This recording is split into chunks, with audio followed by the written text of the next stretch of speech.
folks, this one is 2 hours long. I suggest you play an MMO or something and listen to it in the background. I had no idea the video was going to be this long when I started making it. Also, I have gone through the effort of making all the text on the screen fit on the screen, rather than scrolling. That way you can just pause and read the words if you are a fast reader, and then use the movement of the red highlighter as an indicator to when the scene is going to change to the next page, or the next scene. So maybe for you fast readers, that will be the faster option since 2/3 of the video is me doing the talking. But again, this is really one of those videos to listen to while you grind in an MMO or play around with some Photoshop project. I have to admit, I am enjoying the outback. Now before I go into the Critical G and MGTOW versus marriage, I want to address a few of his other videos real quick. Stephen Hawking is boycotting Israel. You're watching The Critical G. It would be very, very mean and hurt many people's feelings to point out that Professor Hawking's wheelchair is powered by an Intel i7 processor, which was designed and developed by Intel's research and development team in Israel. I'm not going to put down the argument of him giving a speech in China then joining the boycott against Israel. However, there isn't an organized boycott against China, which breaking the boycott rather defaults you to a given side, and joining it defaults you to the other side. However, that aside, I do see the hypocrisy of this move. A much better reason to boycott Israel would be their espionage against America and their attack on the SS Liberty. Now about his wheelchair being powered by a CPU made in Israel. This argument is equivalent to arguing it is wrong to support the war against the German Nazis because you drive a Volkswagen. And by driving a Volkswagen you are supporting the Nazis, etc. It would be like arguing that you cannot join a tourist boycott of India because you wear tennis shoes by an American company, but was assembled by Indian children in a sweatshop. It's like saying you can't boycott BP for their careless treatment of the environment because you use hairspray which kills the ozone. It's just the utmost silly and superficial argument. In fact, it is so bad, I am personally boycotting Israel just for your bait argument alone. And thus I will be censoring the Israeli flag in your videos. Sexualization of the female body. You're watching The Critical G.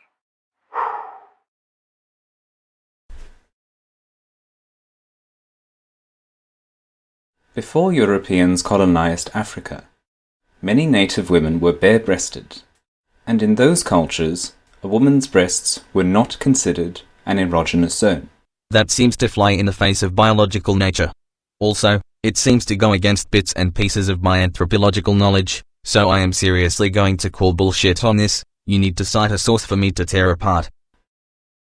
In Victorian England, by contrast, it was considered erotic for a woman's always long skirt to flutter and briefly reveal her bare ankles. In ultra-Orthodox Jewish communities, a woman's hair, which is always covered, is considered to have great powers of sexual attraction. By contrast, in the West today, where women go jogging in nothing more than a pair of small shorts and half a t-shirt, if a woman's arms or legs or face or neck or ankles or hair are exposed, it may be pleasing to the eye, but it is not widely considered erotic. From this it is clear to see that the most potent way to sexualize the female body is not to expose it, but to cover it up. The more covered up the body, the more sexualized it is in a culture, and the more prone the men in that culture are to get excited when they encounter a scantily clad woman. So which culture is it that sexualizes women's bodies? The one that accepts them as they are, or the one that won't let them be?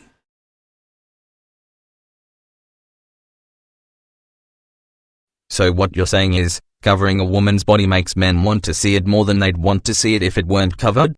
In the same way that people want to know what the forbidden fruit tastes like more than the fruit they're exposed to on a daily basis.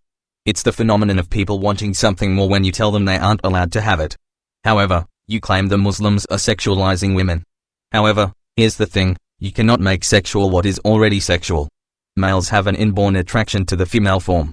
Exposing that form to them may excite them, and covering it may help to put it out of their mind, but the body itself, assuming it to be youthful, healthy, developed, etc., will always be sexual. The phenomenon of wanting to see something more when you're told you can't see it, does not refer to an active effort to promote it. Cigarettes in America are very much railed against. Banned from being able to have TV commercials. Must be 18 to purchase it, etc. I have no doubt a lot of youngsters start smoking because it is the forbidden fruit, makes them look adult since only adults are allowed to smoke. However, it would be unfair to argue that America promotes smoking, and cite your reason for this proclamation is that people tend to want what they are not allowed to have.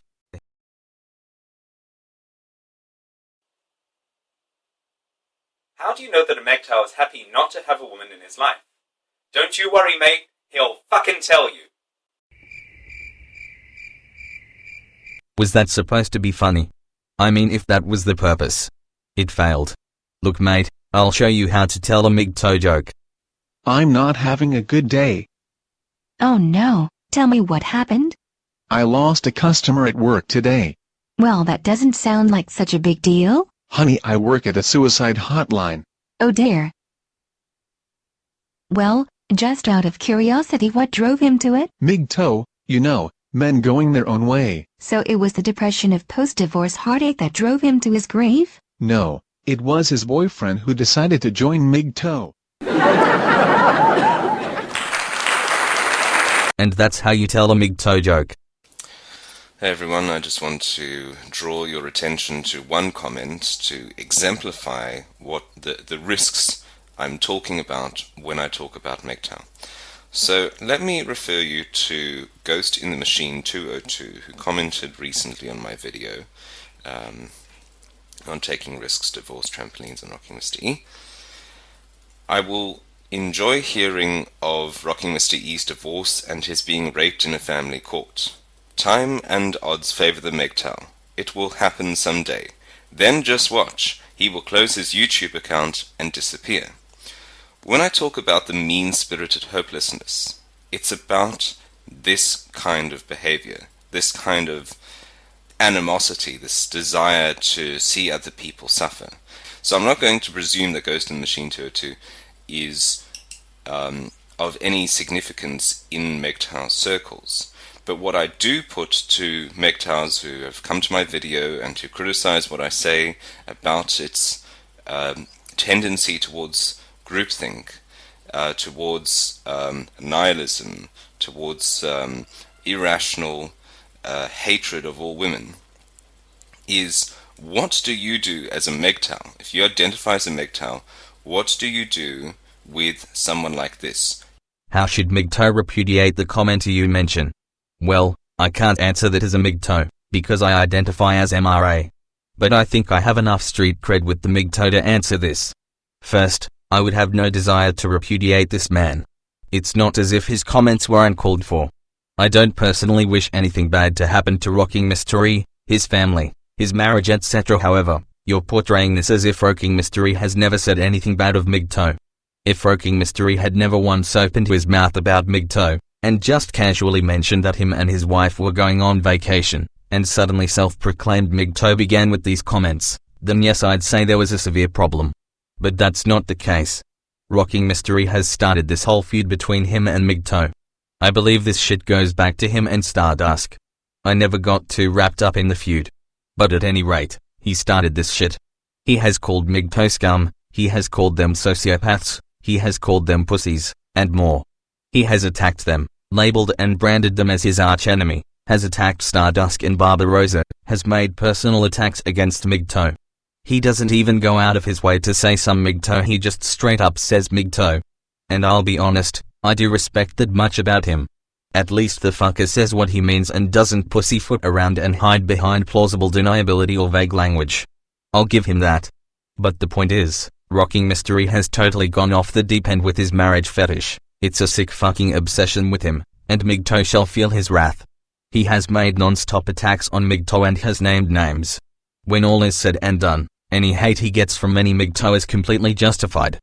Imagine some rich guy dancing around waving his money in your face, making fun of you for being poor, telling you that you are just a big ol' pussy who runs away from opportunity and that's why you're poor and pathetic and sleep with the rats and the roaches.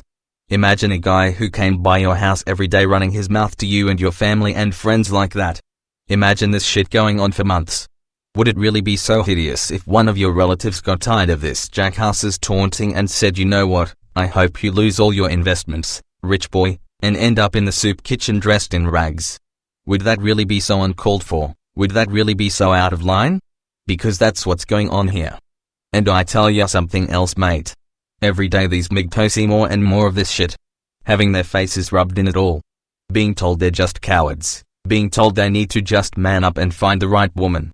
Being told that the majority of women are perfect angels and it's just them selecting the bad girls that have done them wrong and all this other Tasmanian horse shit. They see attacks every day on their movement. Eventually it gets hard for your average MGTOW to surf YouTube, watch his favorite MRM activists, and be able to differentiate between a legit critique and a low-blow argument against his movement. It all starts to blend together. So the more and more you harp on this, the more you beat this dead horse, the more you really are going to get lumped in with the intellectually dishonest bumblebee, and the narcissistic obsessive wannabe cult leader rocking mystery, the more you're going to look like them. Thus far, you have not received the same backlash they have. But that's because thus far you've managed to be somewhat respectful, and reasonably honest. Though your poor MGTOW joke might come off as being a bit of a prick. And this recent attempt to show rocking mystery as the poor innocent victim of MGTOW hate might come off as looking dishonest. I'm just saying, the more you beat this dead horse and have a tight bond with those two, the more the backlash against them is going to start rubbing off on you. And if you're prepared to deal with that, then so be it. I was told by a few friends I shouldn't associate with Femitheist Divine, or at least not make it so public, and what do? I stick more and more references to her in my videos to say fuck em. Cause I'm stubborn as a Tasmanian mule, and I get the feeling you might be the same way. I was going to address your video entitled Using MGTOW as an Excuse. However, on the woolly bumblebee's mirror of it, Vention 1 MGTOW basically said all that needed to be said.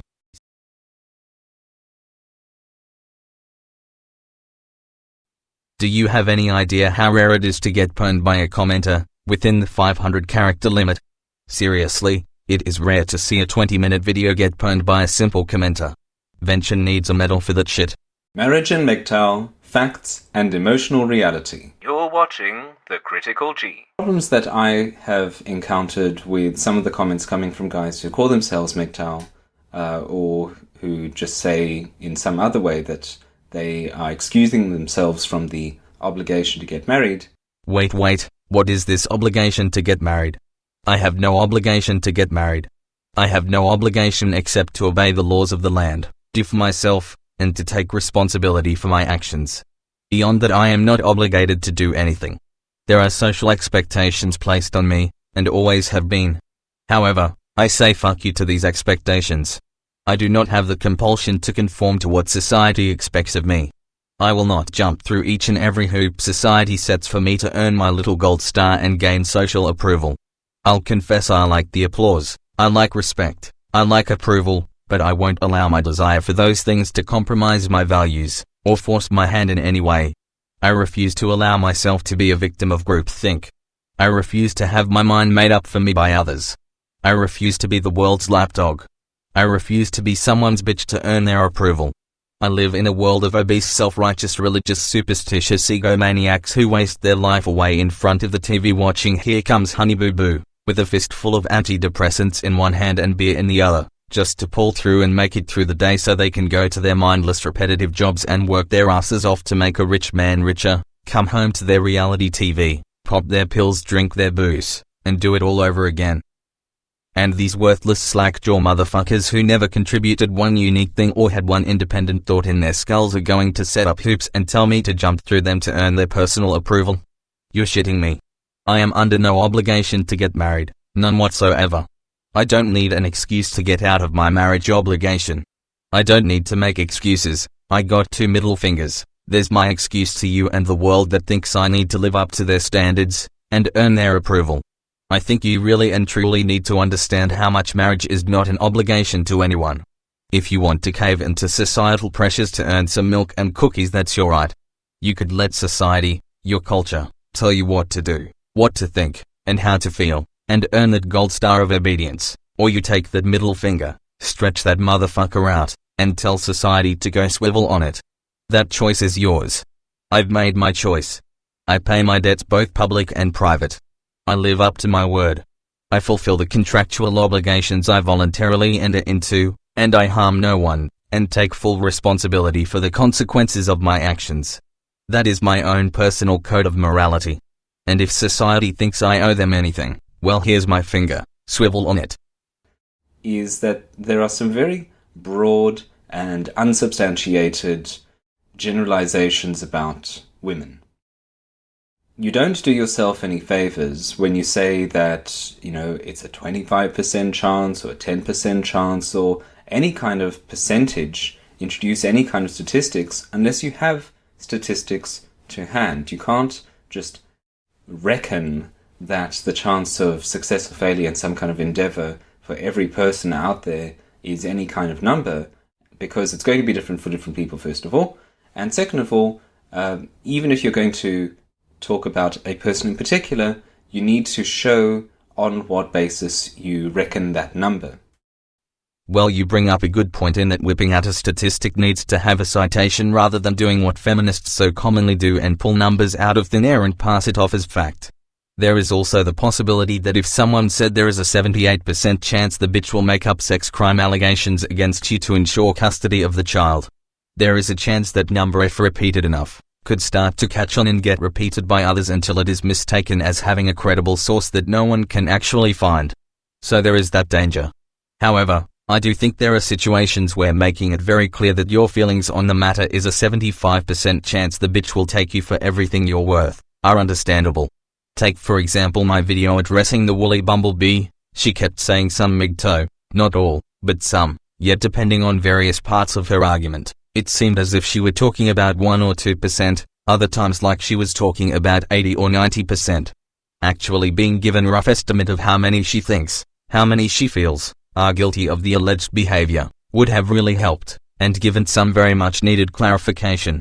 Besides, people are perfectly justified in looking at options in life, drawing from personal experience, going with their gut feeling, and placing a percentage of likelihood on success or failure when simply guessing.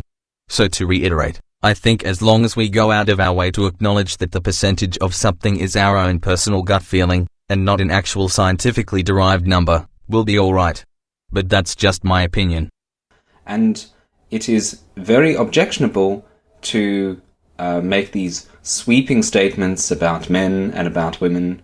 For example, there's a great emphasis in a lot of discussions that seem to come from MGTOW circles about hypergamy, that a woman has a natural impulse to basically marry up at every opportunity.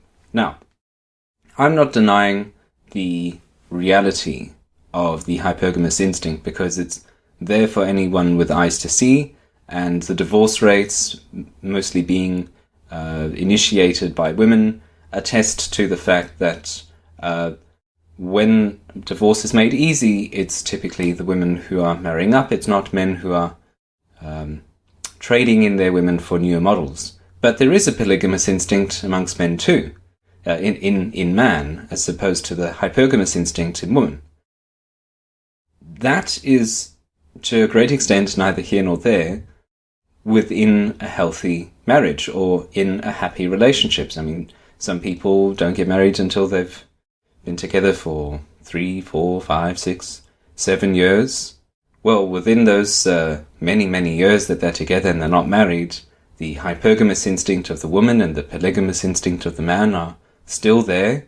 If they've been living together for a number of years, they're all but married. Of course, their legal status is very different, but practically they're pretty much married, and the temptations for either partner are present. They don't materialize as soon as they become husband and wife. If you're with a woman, if a woman is with you, then the same temptations to lead either one of you astray are there before you get married and after you get married and when you've been married for a very long time. I think your statement here is an example of why, in spite of all this MGTOW baiting you've been doing, you still haven't earned any strong contempt from MGTOW. Your argument is thought-provoking, intellectually honest, and valuable. You are making a great point. I would like to add to your argument that I am skeptical of just how much a man's polygamous nature or a woman's hypergamous nature has to do with genuine divorce motives. I honestly can't tell you what the most common genuine motives are for either man or woman to divorce is. Even a nationwide survey wouldn't prove anything because people's stated motives, conscious motives, and subconscious, genuine, motives are often different things. I will say a difference between a man's polygamy and a woman's hypergamy is that when a woman lets go of her current man and reaches for a higher standing man, she severs the ties with her ex in the most painful and cruel way, as a part of her instinct.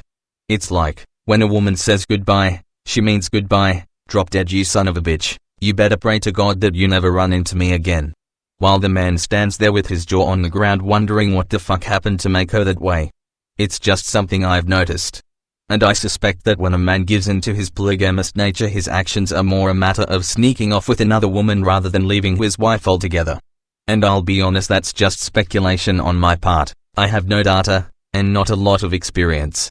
I know that I, myself, when leaving one woman for another, have never acted cruel to the ex.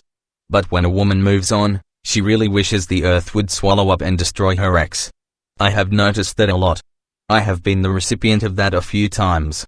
But again, when it comes to a man's polygamous nature, all I have is my personal experience, and just a few experiences from friends. I really don't have a lot to go on.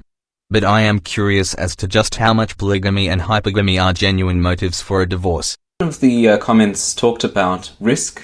Talked about risk as a simple equation, that is, risk equals consequences times likelihood. And I like that. I think that there's a lot of merit to that, but I think it's also an oversimplification. Because when you talk about the consequences, you're not talking about absolutely horrific, nightmarish divorce or happy marriage. The consequences of divorce range on a spectrum. I know people who got divorced and the divorce was amicable, and I've heard of people between whom the divorce of whom was incredibly acrimonious, and anyone within the men's rights movement knows all too well about men who have been absolutely destroyed by acrimonious divorces. No one who is intellectually honest would ever dispute the horrific consequences of divorcing a woman who is a sociopath, who will use her full arsenal, will exercise even the nuclear option of saying that you molested the children and things like that. I mean, it is absolutely terrible. But it's hysterical to insinuate or to declare that every divorce is going to turn out that way. Thankfully, not all women are these evil creatures, even when they get divorced. You're very right, not every divorce ends badly. I have witnessed a few divorces which have ended in a respectable manner. My aunt, for example, when she filed for divorce against her first husband, she pretty much left him with everything that they as a team worked on together, including handing over the business to him. The business that she probably had more to do with building, and she just left the whole thing to him, the corporate name, the logo, the contacts, the assets, all that stuff. If anything, he made out like the ex-wife, not her. And it wasn't because the judge ruled in his favor, it's because she wanted to move on and build a whole new life for herself, and she knew she could. And in fact she did, and is doing better than ever.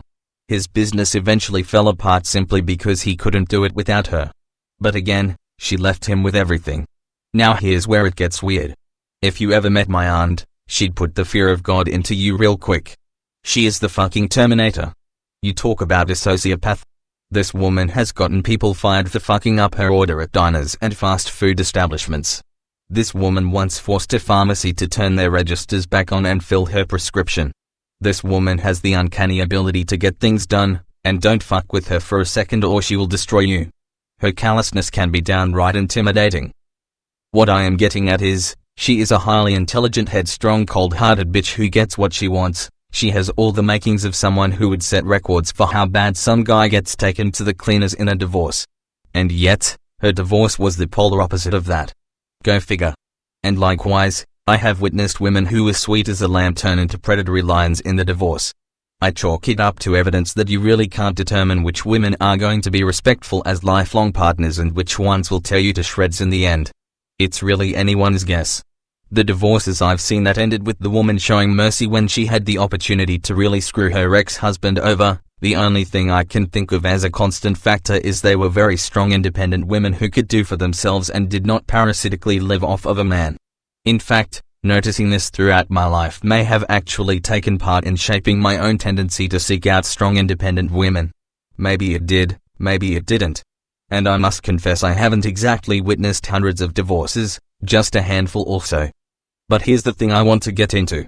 You talk about the risks of marriage, and how we can't know for certain, and you think you have a method of determining the right kind of woman to marry and which ones to stay away from. But what are the benefits of marriage? And what is the purpose of marriage? I type in what is the purpose of marriage into Google and the first handful of websites that come up talk about marriage and God. Or marriage and the LGBT. Outside of gay marriage talk and religious talk, there doesn't seem to be a lot of talk on the actual function, the purpose of marriage. I Google various keywords looking for the function of marriage, and what I get is tips on how to make a marriage function, or the ever-changing gender role and function of a wife and husband, etc. I type in what are the benefits of marriage and again, more LGBT marriage talk, and of course IRS information about marriage and tax benefits. More Googling pulls up references to what marriage looks like in different cultures and time periods. It focuses on almost exclusively the marriage rituals, rather than attempting to reveal a purpose. So bored with Googling, I'm just going to theorize a purpose. Marriage was a way for a father to legally hand over the burden of raising his daughter onto a male suitor. I can see it like this. Hi there, I was wondering if I could have sex with your daughter? Well, my boy, I tell you what, if you want to feed her and buy her clothes and take care of her, and basically raise her as the eternal daughter, then sure, you can fuck her. Sure, I would most certainly do these things. Oh joy, a new man to protect and provide for me. You'll be like a second daddy. However, I can't take the chance on you going back on your word, so what I need you to do is marry her. Marriage, what is that? Marriage is, well, we'll have this big ceremony, the whole tribe will be invited, and you'll slip a ring on her finger. A ring? Oh goody, and can I wear a big fancy dress? Certainly, my dear, anything you want, he's paying for it. Oh goody, I love it when men buy me things. The fastest way to a woman's heart is with material wealth. As I was saying, you'll be legally obligated to raise her as yours now, and no one will be allowed to fuck her. And come to think of it, you won't be allowed to fuck anyone else. Hey, I like this idea. I think I shall pass a law that says no fucking until marriage. That will certainly maximize the value of my daughters. It just seems some scenario like that is how marriage came to be. But outside of the old and outdated economic function of marriage, what is the psychological motivation for marriage? Seems to me one person is saying to the other, honey, I love you, but I am insecure and fear that you will leave me, because I don't trust you. So we should be legally bound to each other so that we are not allowed to leave. You have to give me pussy whenever I want, and you'll never be allowed to leave me or fuck another man, and I guess I'll have to pay for and support you, and won't be allowed to do this with anyone but you. So outside of outdated economics, the only motivation for marriage is cultural conformity, religious ritual, and insecurity, that is, a distrust of the person you claim to love. Wow, not so romantic anymore. And even the insecurity issue is no longer applicable. When a man proposes marriage, all he is basically saying is, I would like to be legally bound to this woman, and to do as she commands me under threat of divorce, and I love her so much I just happen to trust she won't really do me harm in the divorce. You don't need marriage to have sex, you don't need marriage to have children, you don't need marriage to have an everlasting relationship with your one true love. Why can't a man and woman fall in love, date, have children, stay together, raise the children, and just skip the diamond ring, the expensive white dress, and the family gathering? There is actually nothing stopping that. Again, marriage doesn't even discourage a separation, because only the male will face a penalty for being divorced. And if you remove that male-only penalty, well then there is just seriously nothing left to discourage either person from getting divorced, because no one has anything to lose. So it's just a relationship plus an expensive dress and tux, and limo, and party, and the diamond rings, and the honeymoon suite. Again, marriage in this day and age is just a cultural tradition that serves no actual purpose, and due to feminism, just penalizes men, and is just one more mechanism for women to control men. I seriously think marriage is like animal sacrifice and virgin sacrifice and other silly human rituals that we're just going to outgrow. So it doesn't matter how much you want to try to downplay the risks, you haven't offered what the benefits are. And don't hand me the nonsense of married men live longer lives, because let me tell you right now, I have a video in the works on why statistical arguments and appeals to science often do more to misinform people than to actually give us insight on how a social or political concept works. And the easily debunked statistic that men who are married live longer lives is on that list of examples. And studies that show children do best with a mother and a father doesn't actually show that they do best with a married father and married mother. After all, what if on some technicality the child's mum and dad's marriage license was invalid? Does that mean his life is going to fall apart and he's going to start smoking crack because mum and dad's marriage license is invalid? Again, I have not seen any benefit to getting married, so it doesn't matter what the risks are. It doesn't matter if I am playing Russian roulette and placing a bullet in a 6-chambered revolver, or a 20-chambered revolver, or a 100-chambered revolver. Until I see the wager, until I see what I have to gain, the risk is automatically too great no matter how small the risk. I have decided to dig a little deeper into the benefits of marriage. I have found a website listing some benefits. These benefits are things like your spouse can share your corporate insurance, and choose your funeral arrangements, and is automatically the next of kin, and has hospital visitation rights. Sadly, none of these small benefits really makes marriage worth the risk, and I am skeptical on whether or not it even justifies the cost of the marriage itself. But yes, those benefits are there. And sadly, none of those benefits apply to gay marriages. In spite of the fact I think marriage is a horrible institution, I'll support your right to do it, and I think it's a shame that gays are denied the right to make this really bad decision. Maybe it's the fact that marriage is such a sacred institution for the female supremacist divorce industry that gay marriages threaten the woman gets it all policy of the divorce industry that keeps gay marriage banned in so many states. Anyway, link to the benefits of marriage link 4. Also, I'm no longer boycotting Israel. Not because I forgive them or have changed my mind even, but because I am sick of applying the graphic overlay on each scene with you in it. Oh, curse you, Israel. First you defeated me due to my incessant need for bagels, now you defeat me because of my laziness. You win this time, Israel, but mark my words, I will get you. Next time, Israel, next time. That's not to say that every divorce is going to end up that way, and it's important to bear this understanding in mind that there is this spectrum, because it then informs the next step in thinking, which is to start thinking about how to identify someone who is dangerous and how to identify someone who is good. Well, I already mentioned this on my video called The Woolly Bumblebee vs. Intelligence. I'm just going to insert the relevant clip here.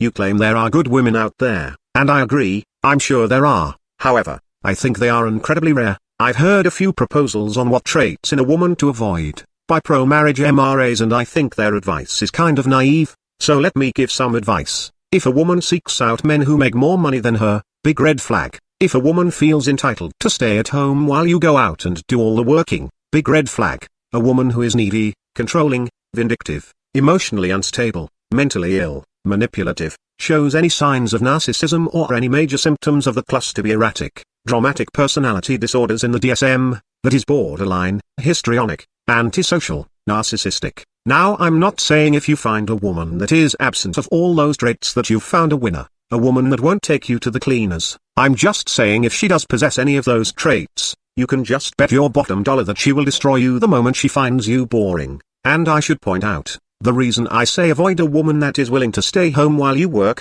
or a woman that seeks out a man with a greater paycheck, is very simple. If a woman feels entitled to live in your house without paying her share of the bills, what on God's earth makes you think she's not going to feel just as entitled to take the house and everything else? If you can live off of another human being parasitically, without feeling guilt, why would you have a drop of guilt over taking everything they have away from them when it suits you? Logically you wouldn't. Next, why would a woman seek out a man who makes more money than her? What could her motive be? If a man has $1 million, so what?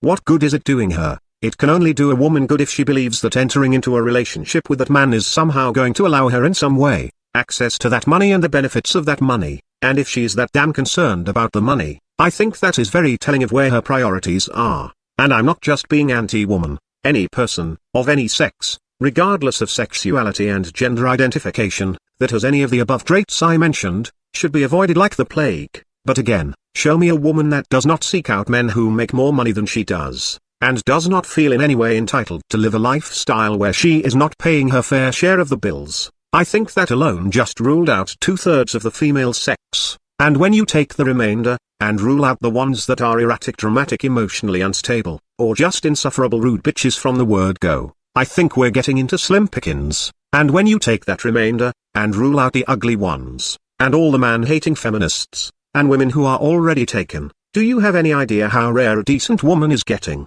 And I don't even think I am being picky, I think I am being very serious, very reasonable, and leaving a ton of room for all sorts of diversity and variation. But here's the interesting thing, go look for these traits in men, show me a man that is willing to pay his own share of the bills or more, that's most men. Show me a man that seeks out women with more money than him, that's incredibly rare. Show me a man that is emotionally stable, that's most men. Now remove all the ones that are ugly, woman-hating, taken, or complete assholes from the word go, and what you're left with isn't even half the male population, but nonetheless, a hell of a lot of men, and furthermore, women tend to like assholes, so that's even more men.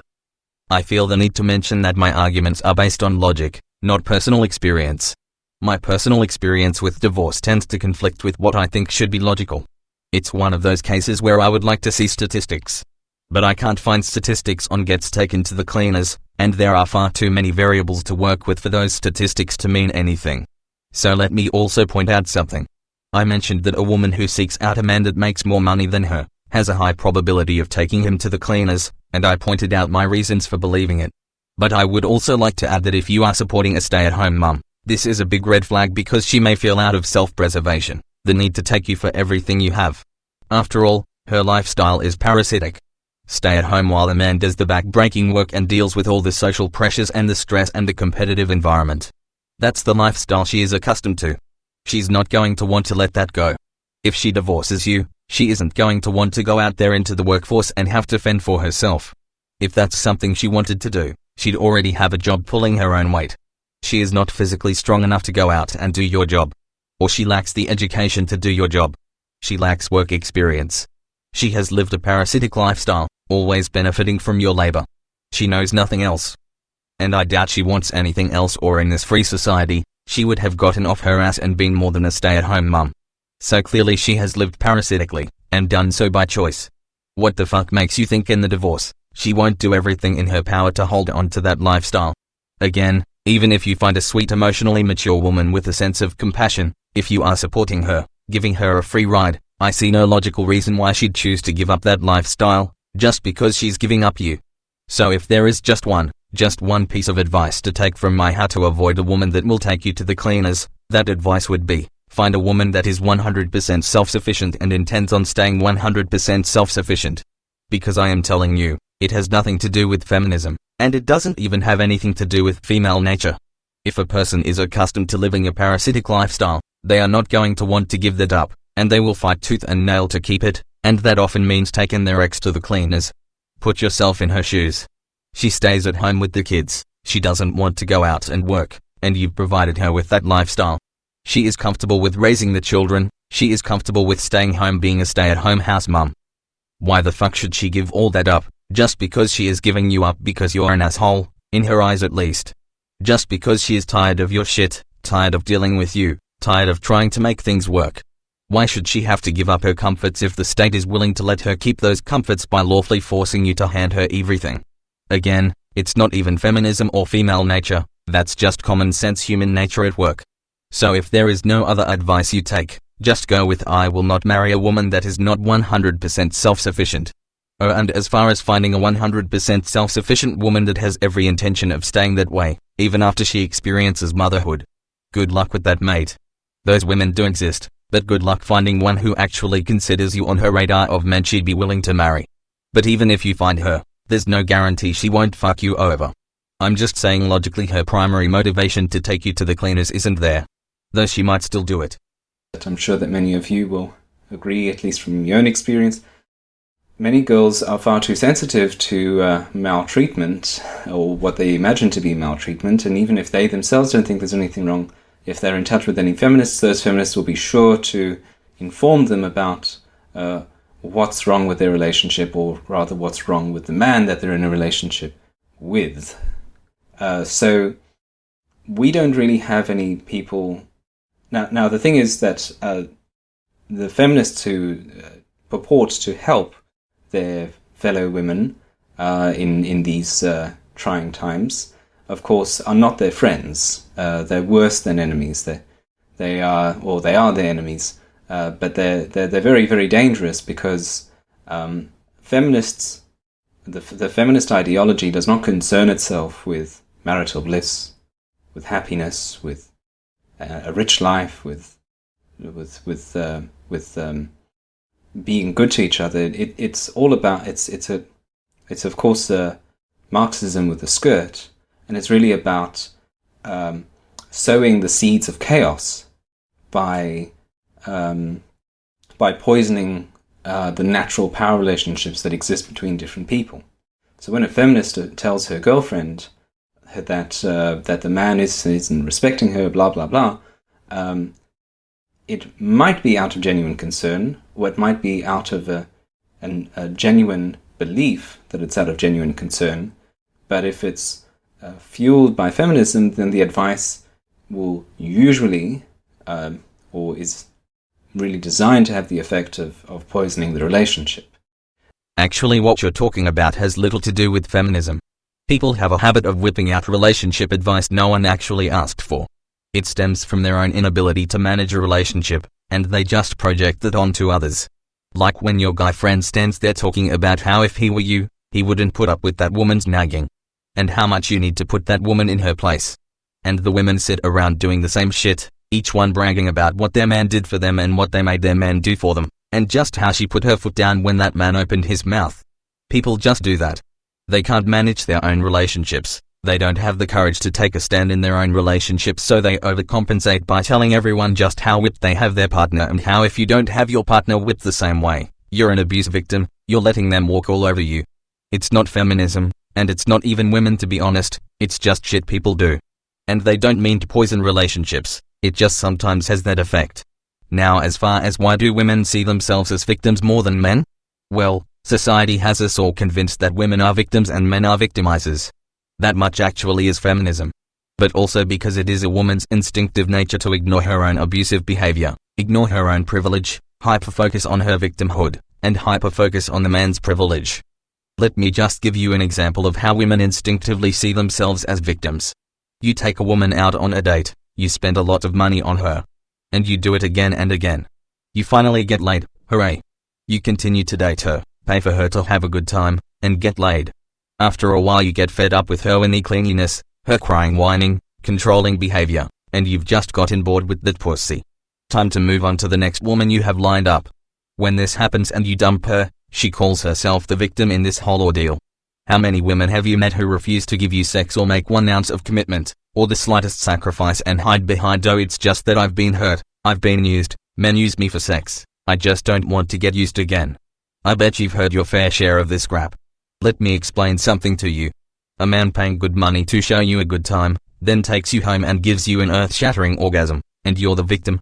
You got great sex, a fun positive emotional experience, he spent a fortune on you. But you're a victim. And here's what adds insult to injury, for men like me who knows how it works, let me just explain her behavior. She was cool when you met her and first started spending the money on her, and you were fucking her and it was great.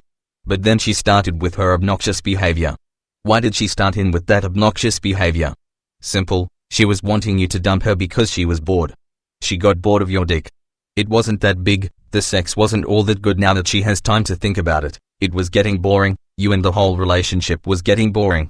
And you showed signs of really liking her, and that frightened her. Who knows, if this shit didn't end you might end up falling in love and wanting to move in and make a real commitment, and she just isn't ready to be tied down. She didn't want to appear like a slut or a total bitch in your eyes or the eyes of her friends. So on a subconscious level she began her bratty behavior to drive you away, that way she can cry and be the victim, and no one will think of her as just being a fun-time slut who uses men for their money and a quick thrill before moving on to the next sexy boy.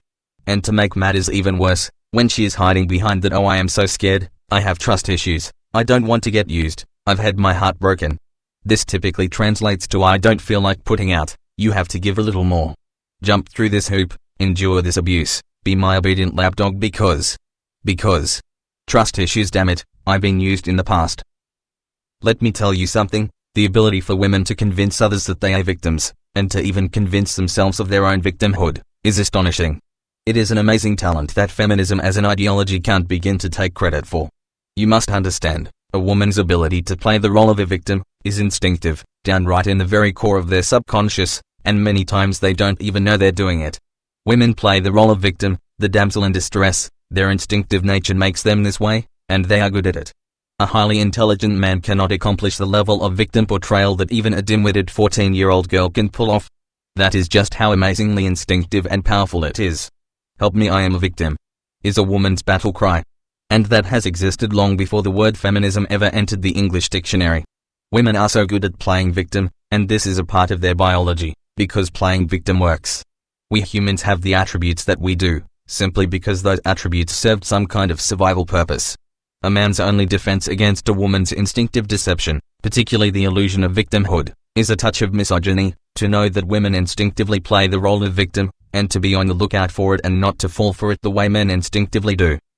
You must understand deception is a necessary tool of women, the way strength and physical aggression is a necessary tool for men. Picture in ancient times. A hungry man has the option to bop you on your head and take your wallet. He has the option to do hard physical labor to earn food. A woman cannot resort to this sort of brute force, and often lacks the strength to do worthwhile work. She is going to have to use deception, or offer sex. A man has strength, a woman has deception. A man has utility, a woman has sex. But make no mistake, women are deceitful by nature, and playing the role of victim is one of their best deceptions, and being able to believe it herself, is a part of being very convincing to others. And a way for her to live with herself and avoid guilt. And that's something to think about in a marriage or a divorce. She is going to be deceitful, and she might even have herself convinced of the lies she is telling you. And when the divorce comes, why shouldn't she really take you for everything you have? After all, look at how you've abused and oppressed her, the way you ruined her youth, the way you forced her to have a child and know how that ruined her body, and now she's ruined. And she would have gone on to become a veterinarian or a doctor or a lawyer, but you absolutely forced her to stay in that house and raise that damn child of yours. And she'll manufacture every excuse, and she'll even believe this bullshit. Being deceitful benefits women, it always has and it still does. So she's going to take the stand and tell the judge what a horrible abusive person you were and how you ruined her career and her chance to be independent, and you yelled at her, and that made her feel abused, and that's why she started drinking, which is what caused all those problems on her criminal record, and the shit goes on and on. She will paint herself as a victim, the judge will believe it, the feminist institution will force the judge to believe it, and even she herself will be convinced of it. This is a woman's instincts, and those instincts have served them well. Not every woman will behave like this, but understand they have a biological predisposition to do this. When I was 19, I started going to a psychologist. I spent a lot of time thinking about it, journaling, which I strongly recommend. Now, just a side note. If you don't go to a psychologist, or if you haven't found a good psychologist, chances are you're being very irresponsible. Some people, probably a small minority, I have no idea what the numbers are, but I would hazard a guess that it's a small percentage, have great self-knowledge, are very happy, and also have the great fortune to meet the right people and maybe marry someone who's good. Those people will probably do just fine without a psychologist. But especially if you're somewhat sensitive, actually, you know what? Whether you're sensitive or you're completely lacking in sensitivity, having a good psychologist is like having a good doctor. I mean, I rarely go to my GP, but I have a good GP, and I go for a checkup every now and then. Whenever I go for a checkup, the GP always concludes that I'm as fit as a fiddle, and that I should come back in about a year. Great, but I have a GP, and if something goes wrong, I can go to my GP. Now, there have been some very trying times in my life, and having a psychologist really helped me get through it. Or rather, helped me get through those trying times without too much difficulty. Having someone professional who really understands what's happening in your mind is priceless. And I think that if you have any money to spend, I know it's not cheap.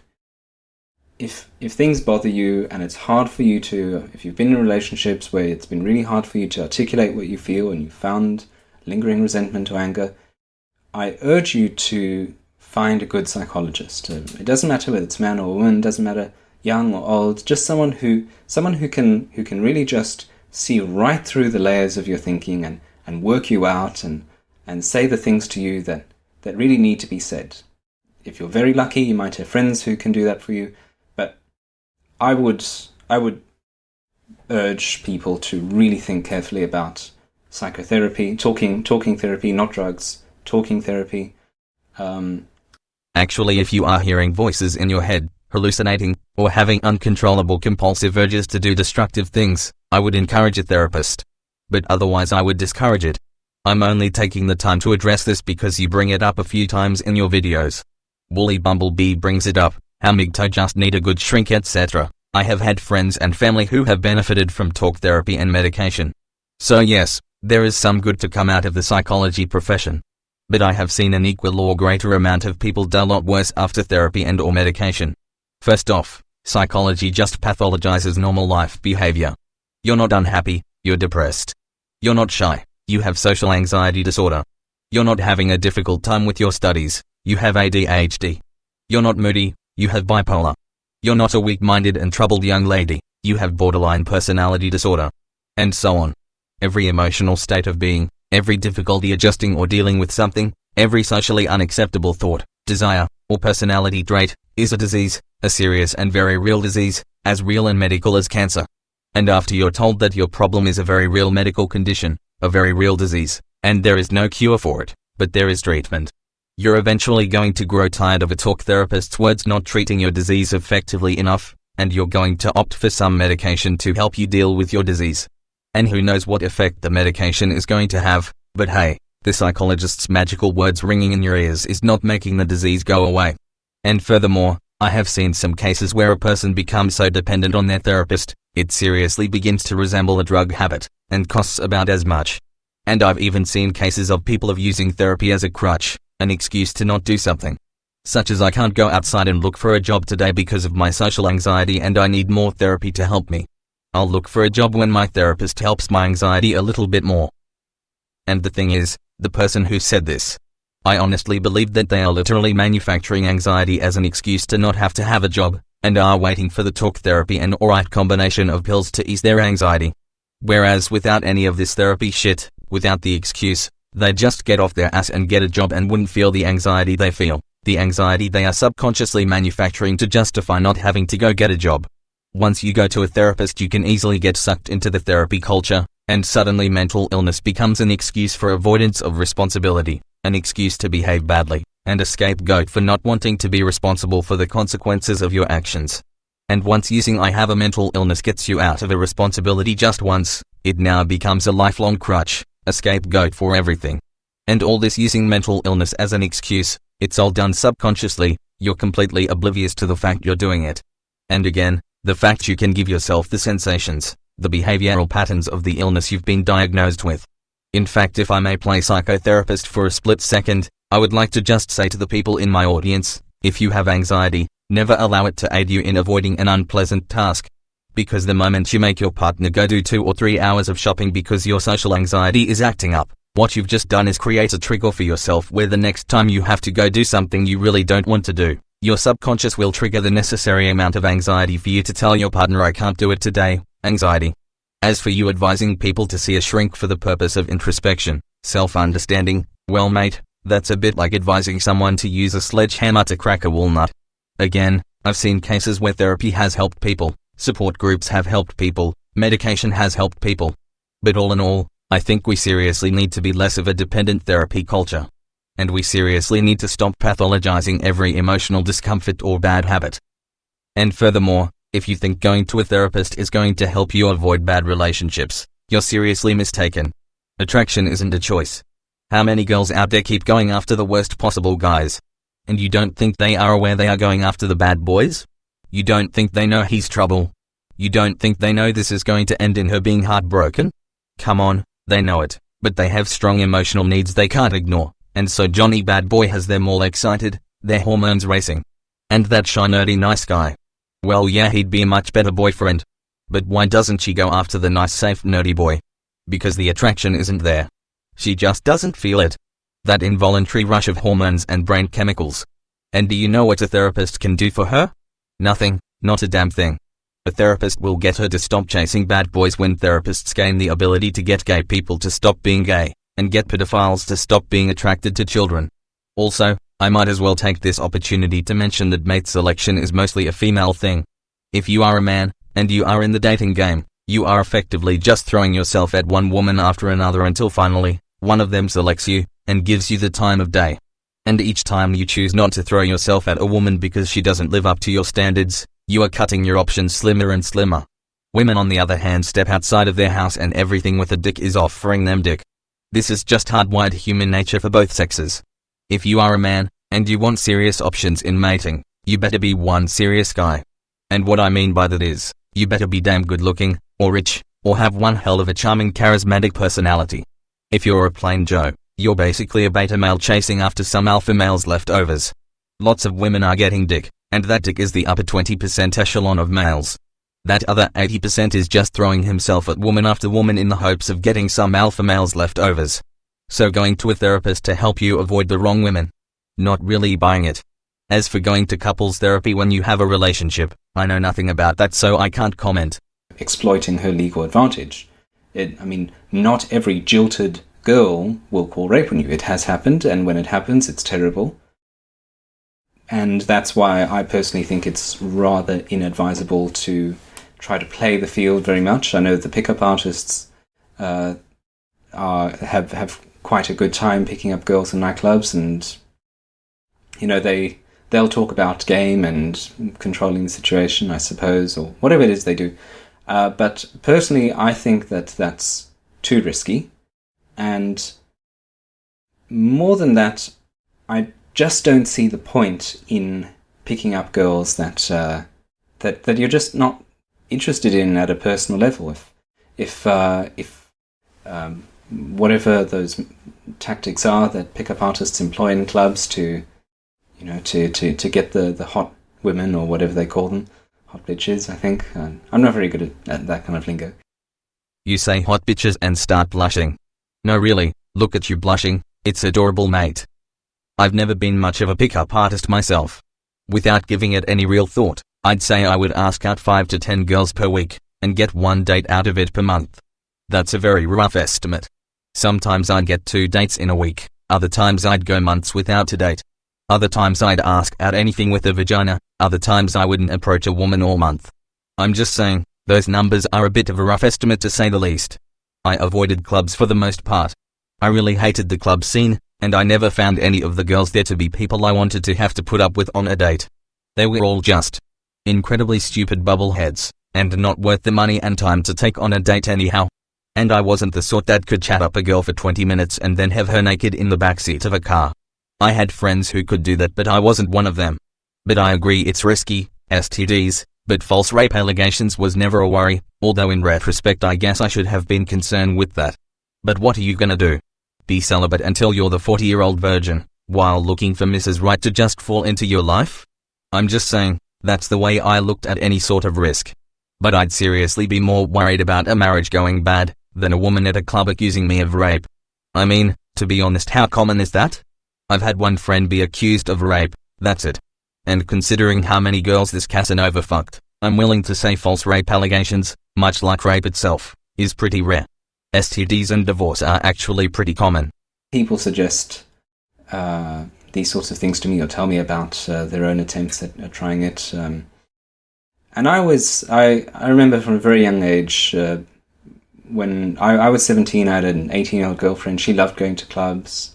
When I turned 18, I finally started going with her, and I thought that they were just the most horrible places. They're loud and full of people who are completely drunk, and there's always that chance of people getting into fights, and they're just very, very unpleasant places. I mean, you have to be on drugs to enjoy them.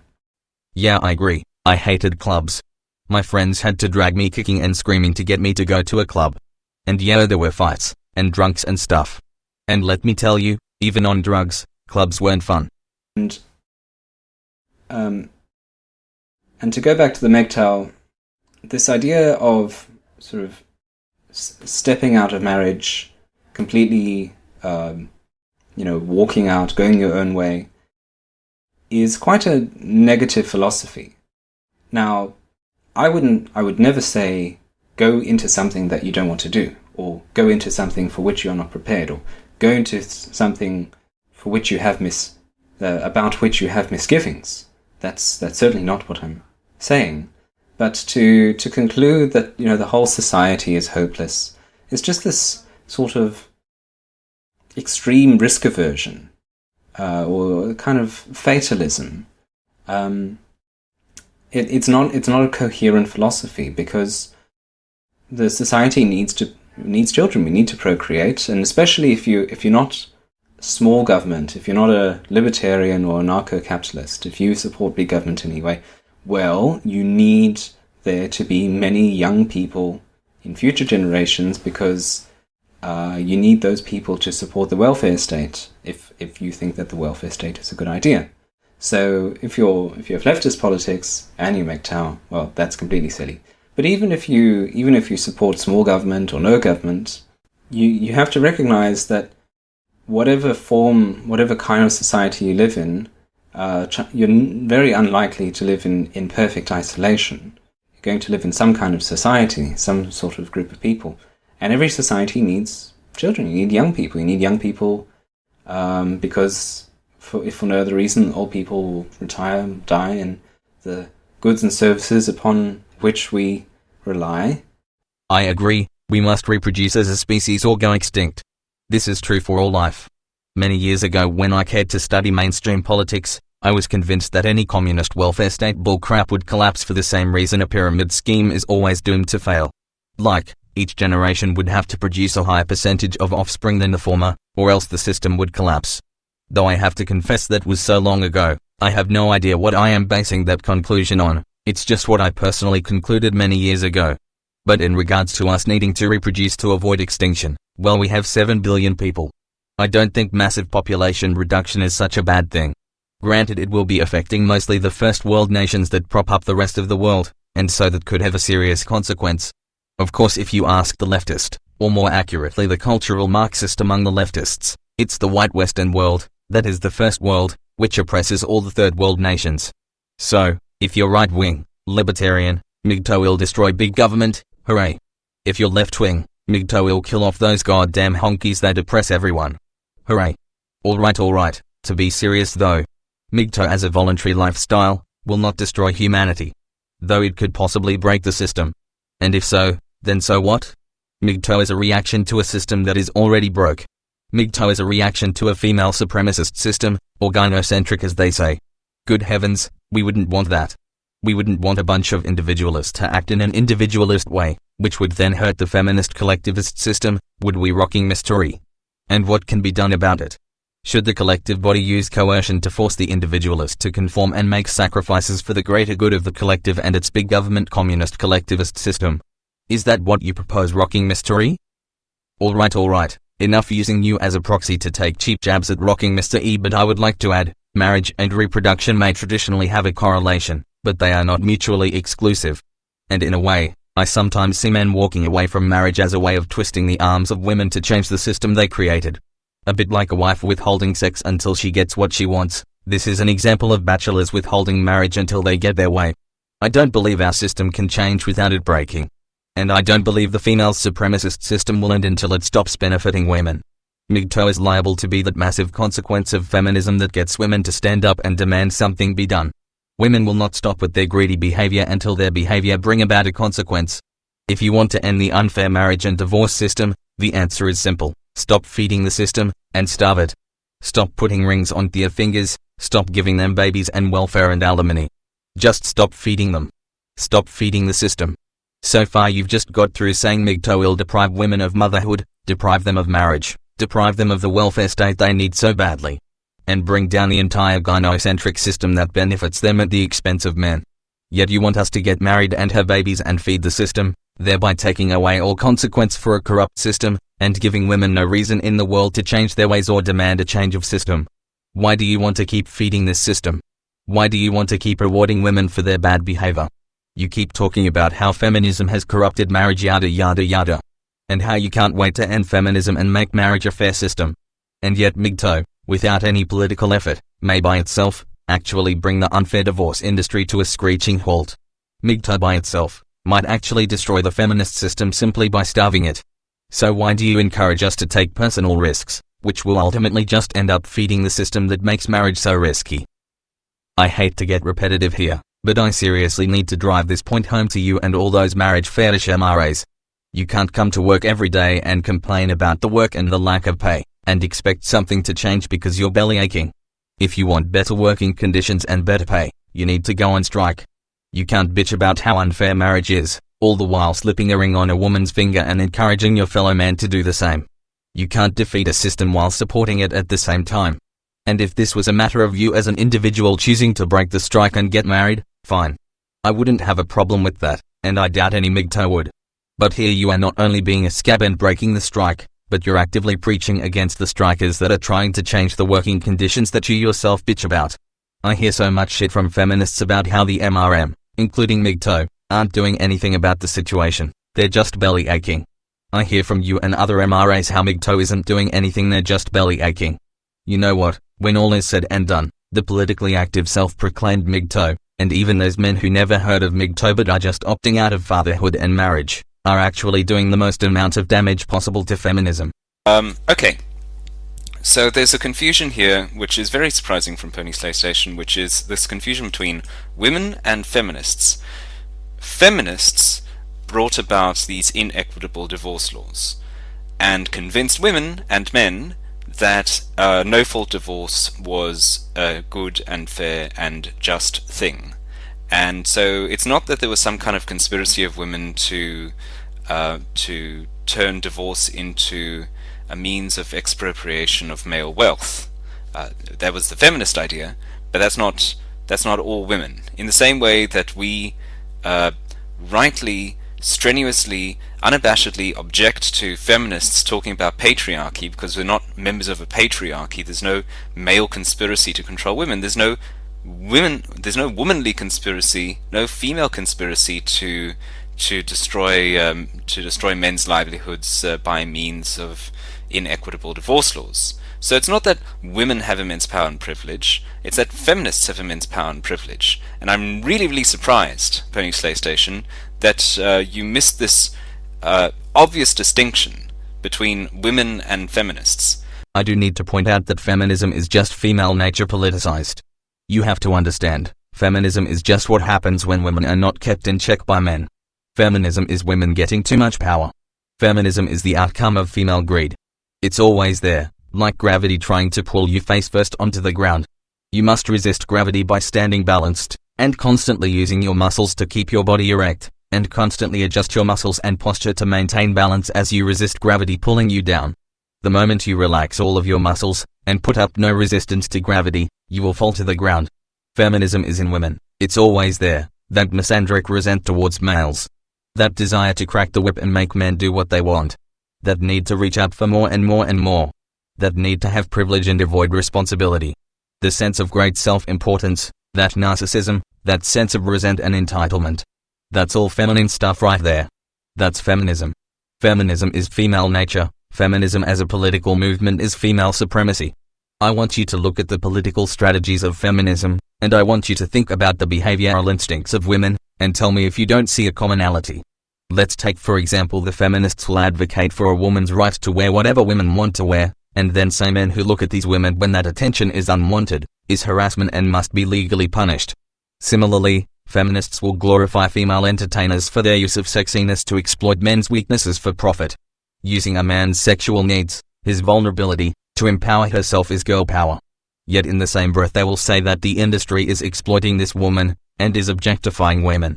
And you know if the industry tries to tell that entertainer to cover herself up a bit, that it's making people and thus the sponsors uncomfortable, the feminists will then holler that the industry is sexist against women because they dare to tell a woman to cover herself, they dare to tell a woman what she can do with her own body, and they do this to control women, because they fear women's sexuality.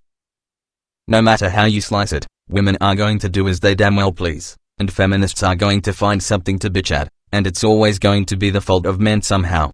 Damned if you do and damned if you don't. But doesn't that remind you of something else?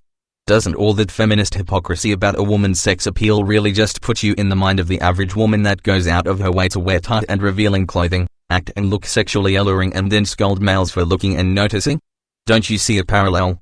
You don't see the similarity between a woman wanting to draw attention to her tits and ass, but they immediately bitch about the attention when she gets it, as being eerily similar to the feminists who insist it is a woman's right to dress as slutty as she wants, and then call the industry a sexist pig for showing these women dressed as sluts. You don't see a parallel? Or what about, as you can see from my video, feminists feign fear how the feminists threaten John the author with violence, have their white knights stand there beating hockey sticks against the ground and making threatening gestures with those hockey sticks, holding up signs that reveal John's real-life full name, and then turn around and claim that they need the authorities to shut down the MRAs because they feel afraid, and AVFM scares them because they reveal some of these women's real names. You know, they are using intimidation, and then putting on a fainting act and expecting males and authority figures to come running to their rescue to protect them. Doesn't that sound like a very female tactic? Doesn't acting afraid and vulnerable to elicit the assistance of a stronger person seem to be perfectly befitting ordinary female nature? Feminists threaten MRAs, then claim they feel threatened by MRAs. You don't see the similarity between that and your average woman hitting a man and then claiming he shouldn't hit back? There are more parallels. I'm just sitting here thinking, you view women and feminism as two completely unrelated things. How can you look at feminism and not see typical ordinary everyday historically consistent female nature just pouring out of that movement? Dude, I'm telling you, feminism isn't an ideology born out of the blue. It is females being female. It's just femininity given a political voice. The only reason feminism didn't take off and consume us a long time ago is simple: men kept women in check. One of the ways this was done is that men had ownership, to some degree, over their wives, because their wives were financially dependent on them like a helpless child. Then came the Industrial Revolution, which gave rise to a luxurious economy in the Western world, and gave rise to jobs that neither required powerful brute force that only men had, nor did it require blowing your entire youth on an education. This means there was now jobs that women could get. As time went on, the amount of work that could be done by women, and even earn them a livable wage, continued to grow due to technology and the post-industrial revolution economy. This fact alone began changing both traditional marriage and traditional gender roles, and traditionalism in general. Feminism was just female greed pouring out of them. Some women wanted to be independent like a man, they got that option. Some women wanted to remain a traditional housewife, they got that option. Some women wanted to flip-flop and go from one or the other, they got that option. Some women wanted a mixture of both, and they got that option. Men always got stuck paying the bills. A man was going to slave his life away, period. Men never got options, yet they were viewed as privileged. Seeing males as privileged, simply by ignoring the responsibilities men take on, is a typical female trait. Women focusing on their limitations, while completely overlooking their privileges, is also a typical female trait. This isn't just feminism. Women are creatures that when hitting puberty, get their menstrual cycle, and become angry and bitter that they are cursed to bear this burden of being female, and are absolutely angry at men, as if bleeding from the crotch is something we conspired to make them do. They are angry and resentful towards males. They consider males to have a privilege of not having to menstruate. A 13-year-old girl who has a menstrual accident and ruins her pants will be furious, and tell her 18-year-old brother just how lucky, how privileged he is, to not have to have a period. While her 18-year-old brother stands there holding his draft papers, informing him he's gonna go overseas and die for his country. The 13-year-old girl completely oblivious to the burdens men face. This has nothing to do with that political movement we call feminism. It has everything to do with the way women are by their instinctive nature. Women are narcissists. They see only themselves and their kind as suffering. They completely ignore the suffering of males because, well, males just don't count. They see only the privilege men get, while feeling so entitled to their own privileges, that they take them for granted and completely overlook them. This is a woman's nature. And feminism is that very nature turned into a political movement. Now with that said, there is a difference between a woman and a feminist. Although you must understand, that even women that don't call themselves feminists, are often still feminists without knowing it, or don't call themselves feminists because they disagree with one little thing. Then you also have women who will look you in the eye and tell you they are not feminists. For the same reason you will look her in the eye when questioned and tell her you are not just trying to get laid. Let me just tell you, I have met a lot of women online who turn their social networking profile into a billboard of their political beliefs, and when they talk to me, and I tell them my views on feminism, they agree feminism is just rotten. I suggest to them maybe they should put down on their profile, somewhere between abortion rights, and being against homophobia, against racism, against sexism, against animal cruelty, against xenophobia, against this, that and the other thing, that they are also against feminism. They never seem to do it. Because they're feminists. And they are just telling me the feel-good lie I want to hear. Just like when the little lady asks you if that super hot woman on TV is prettier than her. You know better than to give a completely honest answer to that. But in spite of the fact it is very necessary to view women as by default feminists, and in spite of the fact I just said feminism is female nature politicized, there is still a difference between a woman and a feminist. But we're really talking about the level of severity. A radical feminist, those pesky dames type of woman, has her feminist instinct cranked up to about 9 or 10. Your average woman has her feminist instinct running at a level 4 to 6, it's those women whose feminist instinct is running at about a 1 to 2 that I call women or a non-feminist. Although I acknowledge that there is always going to be a little bit of feminism in her. Then you get girl rights what whose feminist instincts seem to be around a 0 or a -1, but Karen is unique. I mention the difference between a real woman and a feminist, as a way of saying, this is a woman, whose greedy narcissistic behavior is at a minimum versus a maximum. I realize women will always be women, but the level of their maturity, for lack of any other word, can vary from woman to woman. Feminism, it's like that juvenile instinct women have that makes them hate men for not menstruating, hate men for being taller, hate men for being stronger, hate men for making more money, all the while conveniently ignoring that their strength and their money is what benefits a woman. That's female nature, that's feminism, it's female immaturity, and the level of it differs from woman to woman. Our feminist culture just keeps them in their immature state. So, if we could imagine a woman's normal healthy feminist nature at a level 5, our feminist culture cranks it up to a level 10. But make no mistake, feminism is an instinctive thought process, emotional drive, state of mind, of woman. It does us no good politically to claim we are fighting women. But it does do us good philosophically to know that feminism isn't some random out of the blue political movement, but is instead female nature politicized. Now I want to break your last statement up, and rebuttal. Okay. So there's a confusion here, which is very surprising from Pony Slay Station, which is this confusion between women and feminists. Feminists brought about these inequitable divorce laws, and convinced women and men that no-fault divorce was a good and fair and just thing. I've already mentioned that feminism is female nature politicized. But I want you to think about that. The entirety of men, the entirety of women, all tricked by a handful of feminists. I think a better explanation is, women got greedy. Once they got the right to vote just for being a woman, they decided to use their political muscle as women to get more and more out of men. Men, always willing to bend over backward to make women happy, to be a woman's obedient plow horse, to do whatever it takes to make women happy, to protect them when they're scared or sad, to do whatever it takes to earn their approval, caved in and gave women what they wanted. And so it's not that there was some kind of conspiracy of women to turn divorce into a means of expropriation of male wealth. That was the feminist idea, but that's not all women. In the same way that we rightly, strenuously, unabashedly object to feminists talking about patriarchy because we're not members of a patriarchy. There's no male conspiracy to control women. There's no womanly conspiracy, no female conspiracy to destroy men's livelihoods by means of inequitable divorce laws. So you don't think women would use their political muscle to ensure maximum profit for themselves? Why not? Is there something anti-woman about viewing a man as a means of financial security? Is there something against human nature in wanting to maximize your safety net or maximize your profit?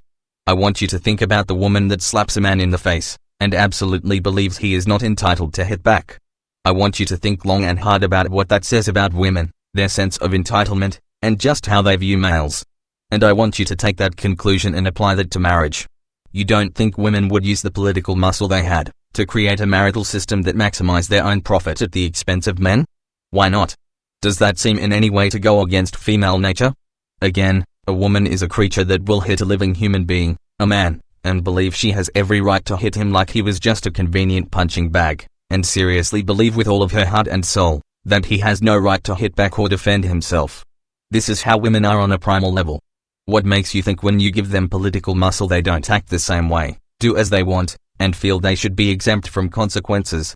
What makes you think they wouldn't manipulate a system to benefit them, at the total expense of men? This is also a great example of how feminism may be the code word for their political muscle, but female nature is the problem. And until you swallow that red pill, and you see how it all works, you're not going to know how to be effective. Men, our entire sex, must understand not only what a raw deal feminism is for us, but how women themselves have done this, and why they have done this. This is why it is so important that we not focus on changing a few arbitrary laws that we feel is unfair, but instead must truly and deeply understand the man and woman relationship, true female nature. We must understand it on a very deep and spiritual level. Until we as a culture understand how women are, we cannot hope to undo this problem called feminism. You are exemplifying it perfectly. Claiming all we need to do is change a couple of laws on the law books that those pesky feminists screwed up, and we'll be good as new. Everything will be right as rain, and that pesky feminism will die out like disco, or some other passé fad. I say you're a great example, because you are a well-meaning, and intelligent young man, whose heart is certainly in the right place, but your naivete on the depth of our cultural gender problem, leads you to waste efforts pitching temporary solutions to secondary problems, and never addressing the root cause. You need to understand, we require an entire cultural overhaul, and there are simply no quick solutions. Feminists didn't ruin marriage, women ruined marriage, and they did it because they are greedy and selfish, and they are like that by their nature. And furthermore, when all is said and done, the marriage situation may be the heart of the political issue, but fixing our marriage and divorce laws is merely one of many necessary steps to fixing the problem. We require an absolute cultural overhaul. And if for some reason, fixing marriage is your one and only goal, just realize the fastest and most effective solution to that is going to be the simple act of men opting out of marriage and children.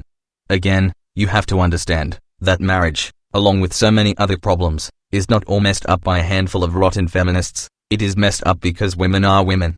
If you could just see things like that, you'd understand from the get-go that a handful of internet gender philosophers belly aching about marriage reform will not in our lifetime cause our marital problems to disappear, but men going on strike, opting out of marriage and babies, will trigger women into also pushing for equitable divorce laws, and also helping to create a divide between what I have claimed to be women and what I claim to be feminists.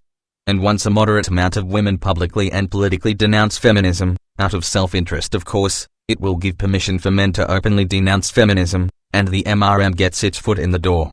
Again, men opting out of marriage is the first time women as a collective have ever experienced consequences for their greedy behavior. And that's why it's important to understand that politically we are fighting feminism, but philosophically, female nature run wild, women being women, is the root of all that has gone wrong with gender in our culture. We object to feminists talking about patriarchy because we're not members of a patriarchy. There's no male conspiracy to control women. There's no womanly conspiracy, no female conspiracy to destroy men's livelihoods by means of inequitable divorce laws. Actually, there was a male effort throughout most of our history to keep women in line.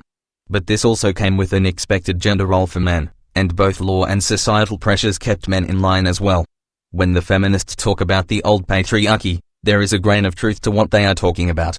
There were many restrictions placed on women. Women were greatly limited. Ultimately, the roles, the privileges versus responsibilities of one and the other, created complementary roles, and I do believe worked out to being approximately equal for both sexes. But make no mistake, there was an effort from males to put women in their place, and it did cause many restrictions for women. It's just that feminists display only the restrictions on women, and completely skip mentioning the responsibilities and burdens men had. By viewing only the positives for the males, and only the negatives for the females, feminists have painted a horribly distorted view of history in the Western world. But make no mistake, there was both an instinctive tendency on behalf of males to protect women, and to keep them in their place. And have you ever noticed the great recruitment tool for political feminists is to tell little girls how horrible they had it, and how feminism liberated them from being enslaved by males, and how if they don't join the fight and become a feminist, the evil males will take away all of their rights and enslave them. And isn't it amazing just how quickly girls believe it? The reason is simple, they have a desire to put men in their place. Given full power over males, they'd have no mercy on males, none whatsoever. And because they think like that, they assume men think like that too. Men and women both do things to keep each other in check. It is difficult to explain. The thing is, when men have power and authority over women, they, as a majority, do not abuse that power. They don't abuse that power simply because they have an instinctive need to also protect women. Women, honestly, lack that protective instinct. When women are given power, there is nothing to cause them to hesitate abusing men with it. Proof of that is simple. When's the last time they ever had our backs? When have women ever came to our rescue? Even though right now, we need their help so bad. Where are the women? They could care less about our misfortune. If us men are having a tough time, well, we must be a bunch of pussies. Maybe we just need to be stronger men. Given the opportunity, women will take everything a man has, strip him of every right he has, and feel not a drop of guilt for doing it. And while this tendency varies in severity from woman to woman, and thus it is fair to say not all women are like that, we have to understand that generally they are, and the general population having a predominant tendency is all that is needed for political rule in a democracy, and all that is needed to create a cultural pathology. And when women get power, when they get the opportunity to exploit men for their own selfish gain, they lack that white knight protective instinct. After all, where are the women now when we need to be rescued? We got Girl Right SWAT, we got Typhon Blue, we got Shield Wife, although the community seems to still be skeptical on her motives. But that's 3. I'll just sit here and wait for the other 3.5 billion to get suited up. I'm sure they're coming to rescue us from the evil feminists anytime now. Women don't have our backs. You give them power over a man, and they lack that protective instinct to have mercy on us. That's why, in spite of some heavy restrictions placed on them in the past, I cannot for a moment, even without a knowledge of history, believe that women were in any way under complete abusive rule by men who engineered a system that benefited the male sex at the expense of women. Men are too protective of women to allow that much dominion over them. But I don't doubt for a moment, when women are given the power, given the opportunity to harm men for their own gain, that they'd hesitate for a moment. I base this on the fact that women have never had our back. And they're not doing a damn thing to help us now when we need them the most. For thousands of years men have had their backs, have protected them. To this very day, the average man would risk life and limb to protect a woman. And once, just once when we need them, and we ask them to come to the rescue, what do you see? Half of them attacking us and the other half turning their back and pretending they don't hear us crying for help. Now, you seriously expect me to believe that marriage, and all of our culture and laws, were tipped in favor of women, by just a handful of rotten feminists? And that it is totally out of character for women to push for laws that are in their self-interest? Speaking of women never having our backs, here is a good video about that. Link 1. I also want to point out, that I am not saying that no woman will ever have your back as an individual. Individual women have had my back. My grandmother took me in when I was penniless. My aunts have helped me out tremendously. My other grandmother thinks I am an angel that can do no wrong. Both of my grandmothers thought I was God's gift to the world and wouldn't let anyone in the family get away with talking bad about me. I have experienced great mercy and compassion from the women in my family. Women can be very compassionate and protective in the right context. Women can be there for you and have your back, on an individual level. However, looking at things in a general way, looking at the large picture, looking at it from all the different angles, women as a people do not have our backs as a people. So it's not that women have immense power and privilege, it's that feminists have immense power and privilege. And I'm really, really surprised, Pony Slay Station, that you missed this obvious distinction between women and feminists. So women don't have power and privilege, feminists do? Well, first off, if that were true and I were a woman, you would have just recruited me into feminism. Even if we go with your theory that feminists and women are two completely different ideological animals, and that being female and being feminist are completely unrelated subjects.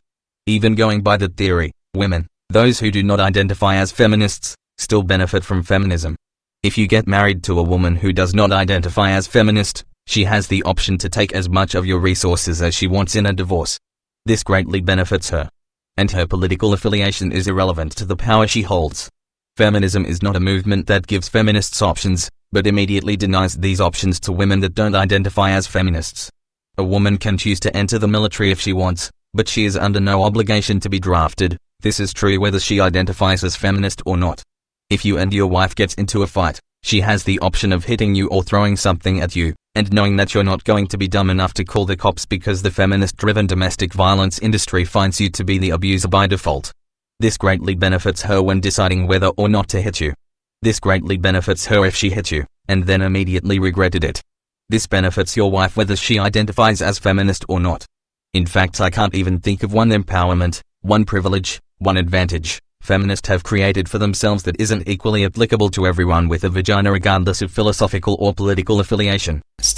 More than that, there isn't really immense power and privilege, because what I'm saying is that a lot of guys, as we know, a lot of guys are very hesitant to get married. So if a guy's in a relationship with a girl and she wants to get married and he doesn't want to get married because he knows that there are certain real risks associated with the with divorce, that if it doesn't go well, then he could get taken to the cleaners, etc., then the woman has no immense power, privilege, and power over him. She has no privilege, she has no power, and that's why there are so many women who are complaining these days that it's hard to find a man who's willing to settle down.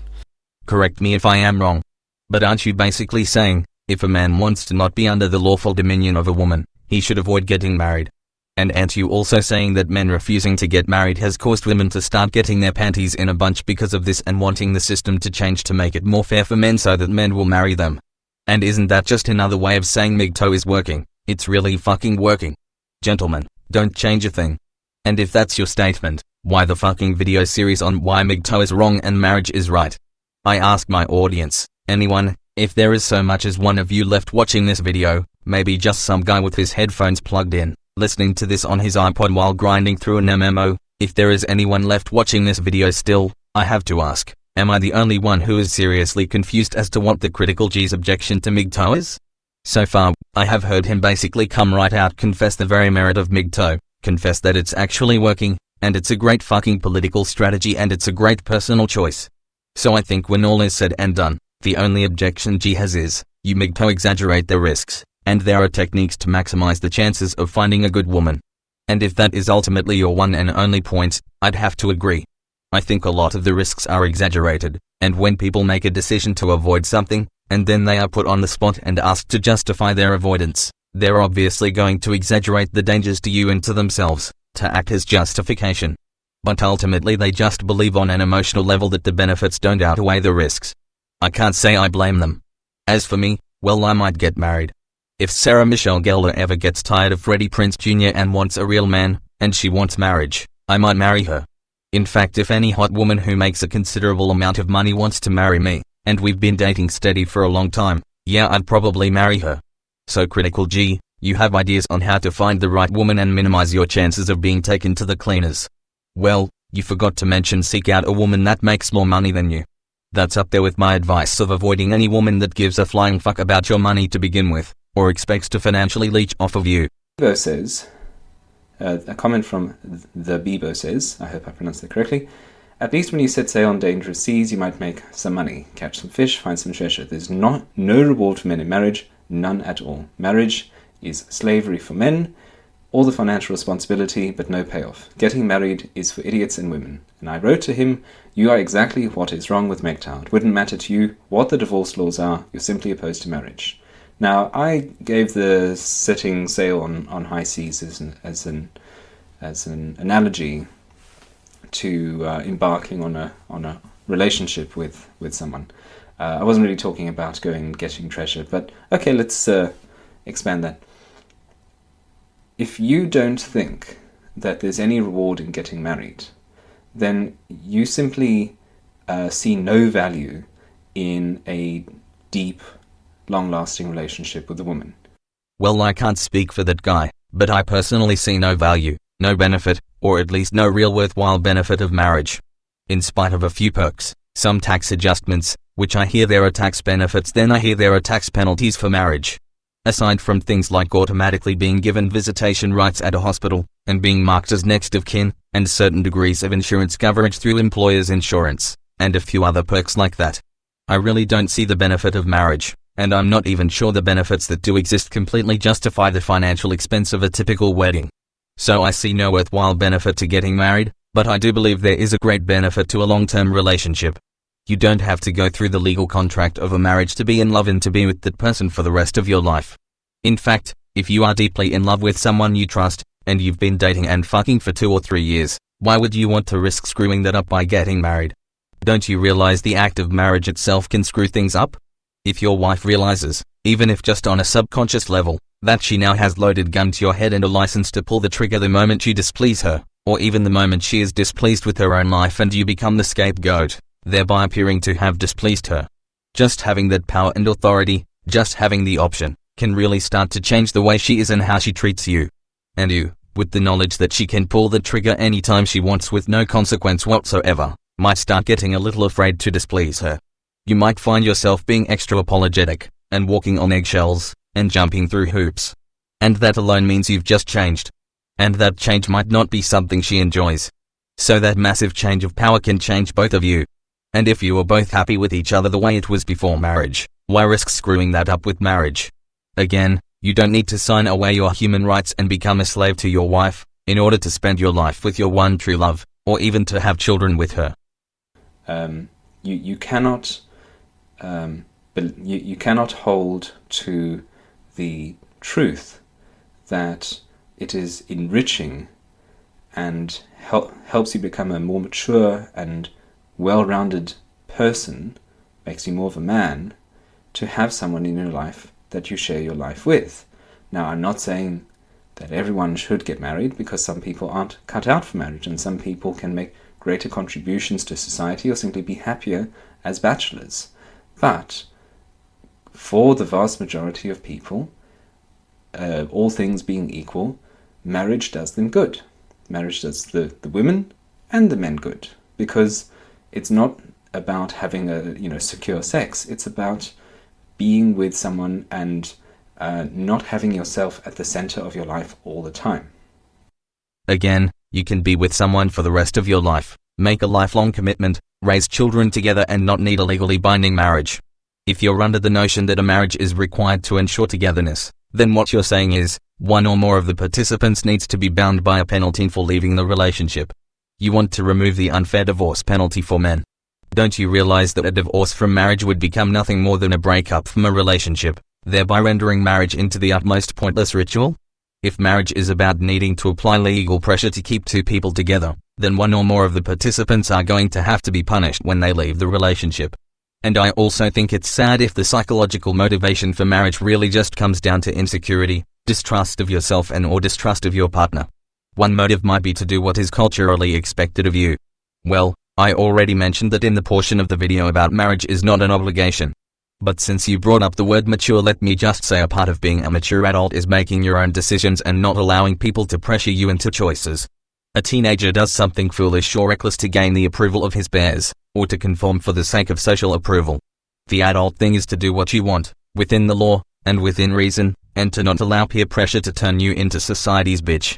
If your motive to get married is religious, well, as an atheist I got nothing to say about that, other than I am not persuaded by religious arguments. But if you're religious and you're doing it for God's approval, well, that's whatever that is. As an atheist I can't help people on their religious journey. But again, aside from a few minor perks, there is no benefit to marriage, because being together for life, having children, living together, and everything else, can really be done without a big ceremony, and without signing a legally binding contract to become the property of your wife. For example, if you want to announce to the world that you and your lover have made a commitment to be each other's one and only, well, just update your Facebook status. So to say that there's no reward whatsoever in marriage is slavery for men, or the financial responsibility but no payoff, well, you're not cut out for marriage. It's as simple as that. But don't talk on my behalf. Don't say these silly things as if they're gospel truth. You should be honest. Just say that you don't want to get married, and that any excuse will do.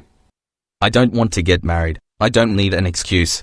My reason to publicly denounce marriage and rejoice in its decline has to do with cautioning my fellow men against playing into women's hands and setting themselves up for massive consequences, and I rejoice in watching the female supremacist system begin its collapse, and women for the first time ever, actually start to feel on a personal level, the consequence for their greedy, hateful, misandric behavior of themselves and their sisters.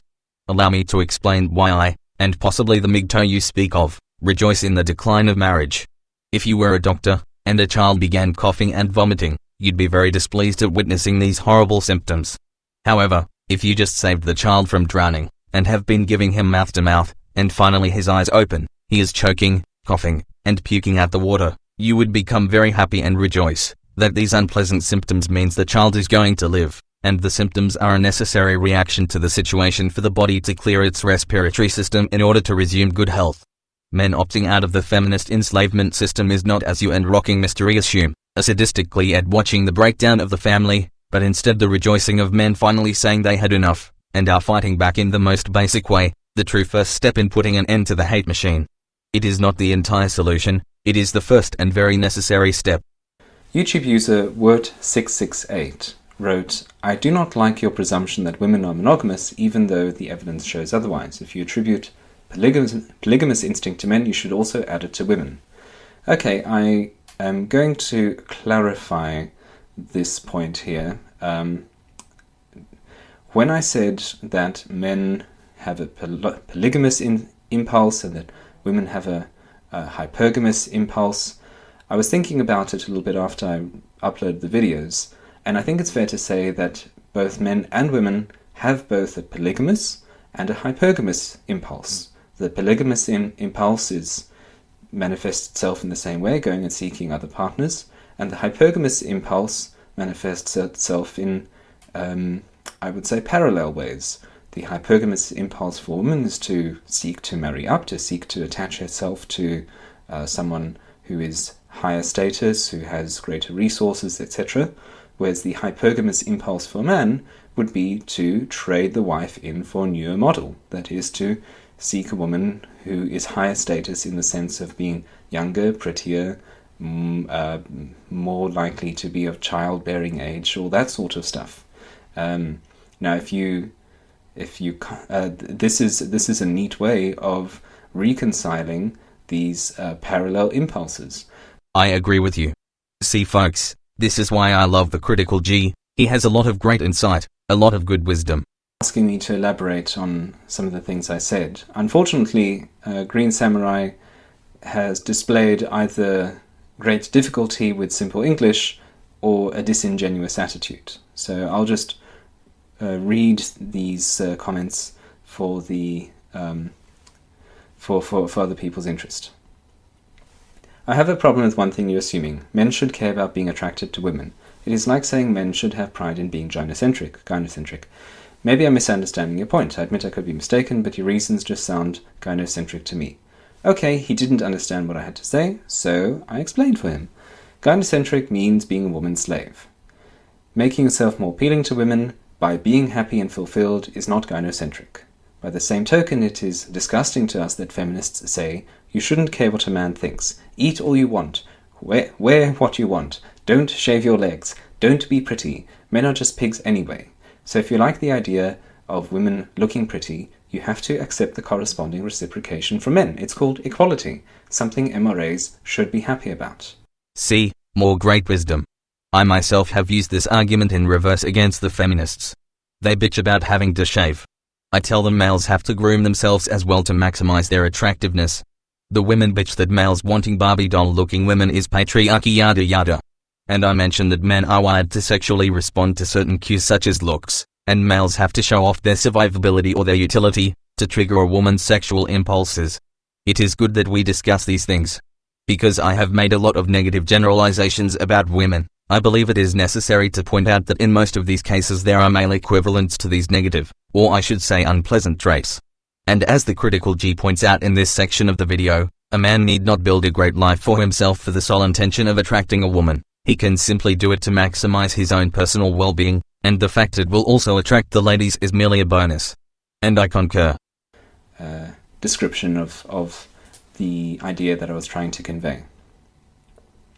VK1970 makes a good point here. We ought to acknowledge that there are damaged MGTOW among us. I used to be one myself. Those guys, if they are honest with themselves, will realize that they're going to attract damaged, dangerous women. The problem is that the population of damaged people is growing exponentially. Women just happen to be more adept at hiding it, in addition to Anglosphere culture enabling women and not giving them any incentive to heal or grow up.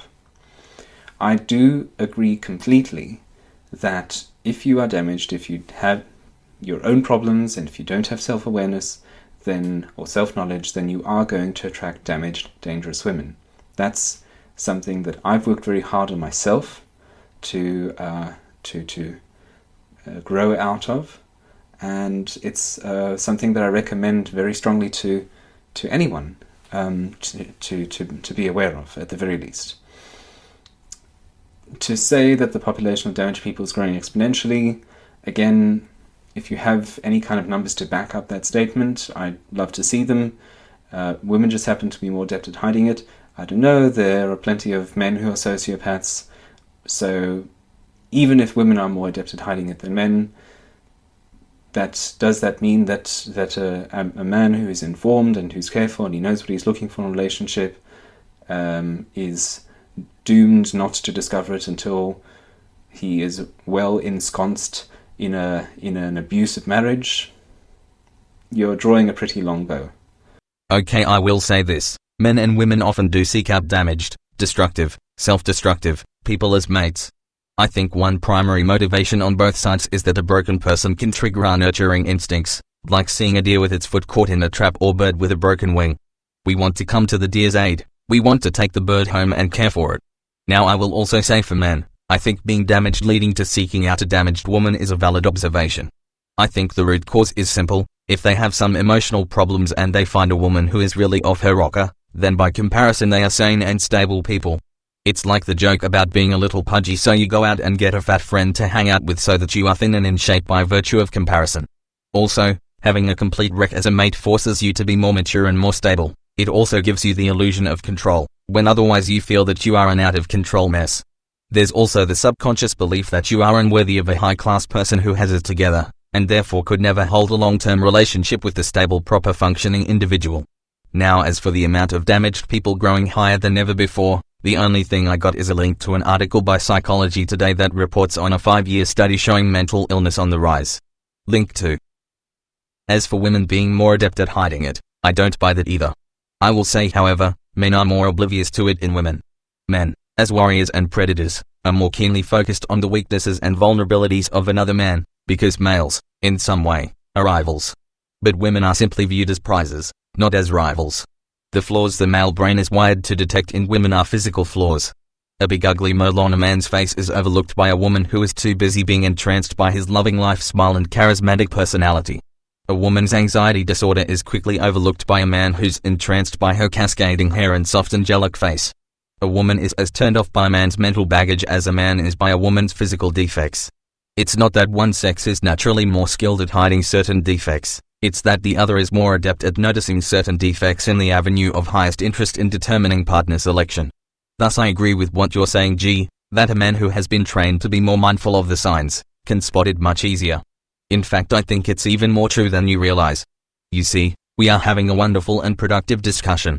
HT Arcade is another example of the sort of man who doesn't want to get married for whatever reason and will use any excuse to justify this. He says, seems like a lot of effort to hope a woman doesn't pull a gun on you. Why do men need to marry, and why should we put so much effort?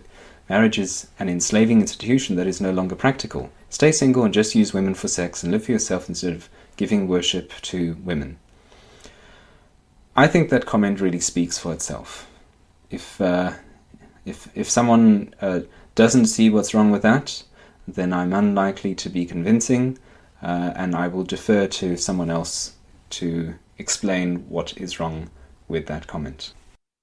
I can't speak for HT Arcade, but if we are using his mentality as an example of something, can I just say that this might not be a sign of someone who just doesn't want to be married under any circumstance and thus is making excuses to avoid it, and thus his argument is rendered null, in your eyes? What if marriage were reformed in a way that gave him a benefit, perhaps that would change his mind? Perhaps if marriage came with huge financial incentives that outweighed the risk of divorce?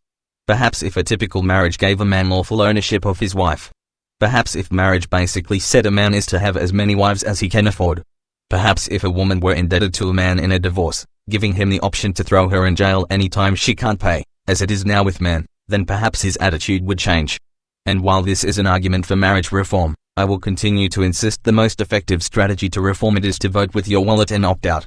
For the same reason McDonald's is not going to change their menu, prices, or quality of food. So long as everyone continues to buy their food and the business model is effective, McDonald's isn't going to change until the model ceases to be an effective business model. And McDonald's, I think, is a perfect example. Because no one has anything positive to say about McDonald's. It's always belly aching about the service, the unhealthiness of eating the food, the low quality of taste. All that belly aching, but people continue to go there and buy food. McDonald's continues to be the most successful fast food chain, thus they are without motivation to change their practices. But anyway, HT Arcade's arguments should not be rendered invalid. Marriage as it is now, is not worth it. No matter how much you stand on your soapbox and preach that the risks are exaggerated, the very fact that there really isn't any strong worthwhile benefit to men remains. And for many of us, even if the inequitable divorce laws were changed to be more equitable, the benefits themselves are pretty weak.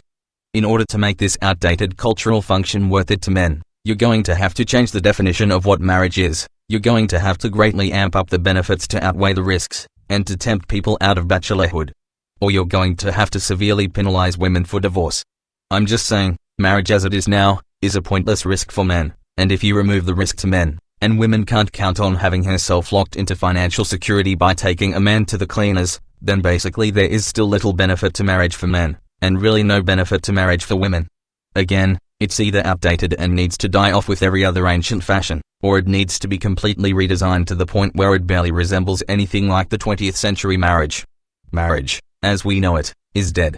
It no longer serves its original function, and the only reason anyone is doing it is because it's a cultural tradition and they are just sheep following the herd and doing what everyone else is doing. And I am sorry if that offends anyone in my audience, not that there is anyone left watching this ridiculously long video. So again, you can't dismiss TheCriticalG's statement, simply on the grounds that he does not want to get married and cites his reason as marriage is an unfair institution that empowers women at the expense of men while simultaneously offers no benefit. It is a highly valid point, and there are an increasing amount of men that don't want to get married. His preference to jump from one woman to another is what you assume his genuine motive is. I suggest it may be possible it is not his genuine motive, but became his new goal when the cultural promise of everlasting happiness through marriage proved to be false. And as I suggested, perhaps if the rules of marriage were radically altered then his views on marriage would change. So you don't get to render his argument, and the arguments of many others, invalid, on that principle. And I am just done beating this horse. So I am going to say, I assume you have a want, an emotional desire, to experience this thing called marriage, simply because you were taught that is the way it is supposed to be, and so you've gotten it in your mind that's the way it simply is. Your mind is saying go to school, go to college, get a good job, buy a great house, meet a woman, fall in love, date, get married, have children, be happy. And so in your mind, there are 10 steps, in that exact order, to happiness. And it all reminds me of when I first used a computer, and I wanted to know how to do a screen cap. And someone told me that you press and hold Shift plus Control plus Alt plus C plus print screen, then open an image editor, then press Control plus V. And I did this, and it worked just like he said. I continued doing it this way for years until I eventually discovered, purely by accident, that not all of those keys had to be held. I then began experimenting with different combinations until I minimized it to Control plus print screen. I realized it was much easier when I removed all those unnecessary steps. And so what I'm telling you is, out of those 10 steps, or however many you have in your mind, not all of the steps are required to get to the final goal of happiness, nor do the necessary steps even necessarily have to flow in that order. Marriage is one of those steps that can be cut from the equation, and still achieve the rest of the steps for happiness. And finally, Solar Transient wrote, Critical G refers to the existence of hypergamy, but somehow misses the point on just how vulnerable that makes stay-at-home dads in particular. I would call that compounding one's risk. I wrote to him, you seem to believe that humans are completely beholden to their impulses. Humans have a natural impulse to eat, but not everyone is 300 pounds, even in America. He does bring up a good point, or at least it would have been a good point, had he not overlooked the fact that if a woman is perfectly willing to be the breadwinner, even when given the option to be the stay-at-home mum, then it is likely she lacks the hypergamous instinct. I have only witnessed this role reversal once. A 5-year relationship between a couple in their 20s. The woman is the breadwinner, the man stays at home. They are not married. The woman is a close friend of mine, and a radical feminist. What can I say? She is one feminist putting her money where her mouth is. In spite of the fact she is a damn fine-looking goth chick, an amazing personality, a magnificent catch for any man, if you can just ignore her bitching about the media's view on women or some other those pesky dames type of griping. In spite of what a lovely vision of beauty she is, who could have any man she wanted in that poor hick town, and the fact that she knows many well-to-do alpha male types, she has remained faithfully loyal to her stay-at-home boyfriend, who spends all day chatting to me online about the newest MMOs. It is safe to say, her alleged hypergamous instinct has never caused her to stray. So it is fair to say when you meet that 1 in a million woman who wants to truly be Miss Independent, and be the breadwinner, it is fair to say that due to the same state of mind that makes her want to be the breadwinner, she also lacks the need to leave man after man pursuing the wealthiest and most successful. And see if there's anything I have to say in response. Women only respect their superiors, it's their nature, and no amount of social engineering will ever change that. There is an element of truth to that. I've certainly received a lot of advice, and in relationships where I've felt good, about how things are going. There is definitely something to be said for women not lording over you, but I don't know about women only respect their superiors. Some guys will say that, some guys will not. I think there's an element of truth, but I won't comment further. Any man who has been in a relationship with a woman who thinks correctly or not that you need her for any reason will tell you there is nothing worse. Not because as a man you can't handle playing the number 2 role, it's because women aren't equipped to handle power. It depends on power. In any relationship, there's each party will have a certain amount of power. So you can't say women aren't equipped to handle power. Some women are better at handling certain kinds of power, and some women are better at handling other kinds of power or other kinds of responsibilities. But I think what you need to do is really be clear about what kind of power you're talking about. But it is an interesting point, and definitely worth elaboration. When they have the power, they'll flex on you for no reason and talk big something to you. I'm not sure. Just as with the hypergamous argument, while it is true that women in general are hypergamous, women who wish to be strong breadwinners, as rare as that is, tend to lack the hypergamous instinct. In that same regard, I believe women who seek power, rather than assuming she is entitled to privilege, and can handle responsibility, can also handle authority. I believe a true test to determine if a woman can handle authority, is to see how well she handles responsibility, since responsibility and authority tend to go hand in hand both in its application and in its acquisition. And if this statement is true, it should be a reminder of the opposite, and that is, a woman that wishes to be supported by a breadwinner, and excuses herself from responsibility, are the most likely to abuse power when they are given it, and to act in an unfaithful hypergamous way. I think we get the drift. Next comment is, plenty of men would love to play that role, I suppose the role of being the stay-at-home dad without you as a man being miserable. Plenty of men would love to play that role, the stay-at-home dad, but it will not happen without you as a man being miserable. Trust me. Anyone who tells you that kind of setup will work is being idealistic. Well, Rocking Mr. E is in precisely that kind of setup, and he's very happy. And what's more, a lot of the MGTOWs treat him despicably, and I think to a great extent because they can see that he's happy, because they're rather envious of him. So you can't say that. So Rocking Mr. E is a stay-at-home dad? You go, boy. I don't believe the hatred Rocking Mr. E gets has anything to do with envy. It is my understanding that the whole battle between Rocking Mr. E began with him making a video or a blog post about MRA's need to man up and marry or some shit like that.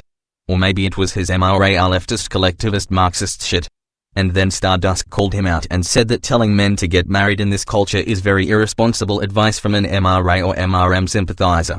Rocking Mr. E then made a video response to that, claiming in a very polite way that Stardust was just hurting inside and needed to heal, and how feminism and women are not the same thing, and it's all about trusting, and oh the holy sanctimony of marriage.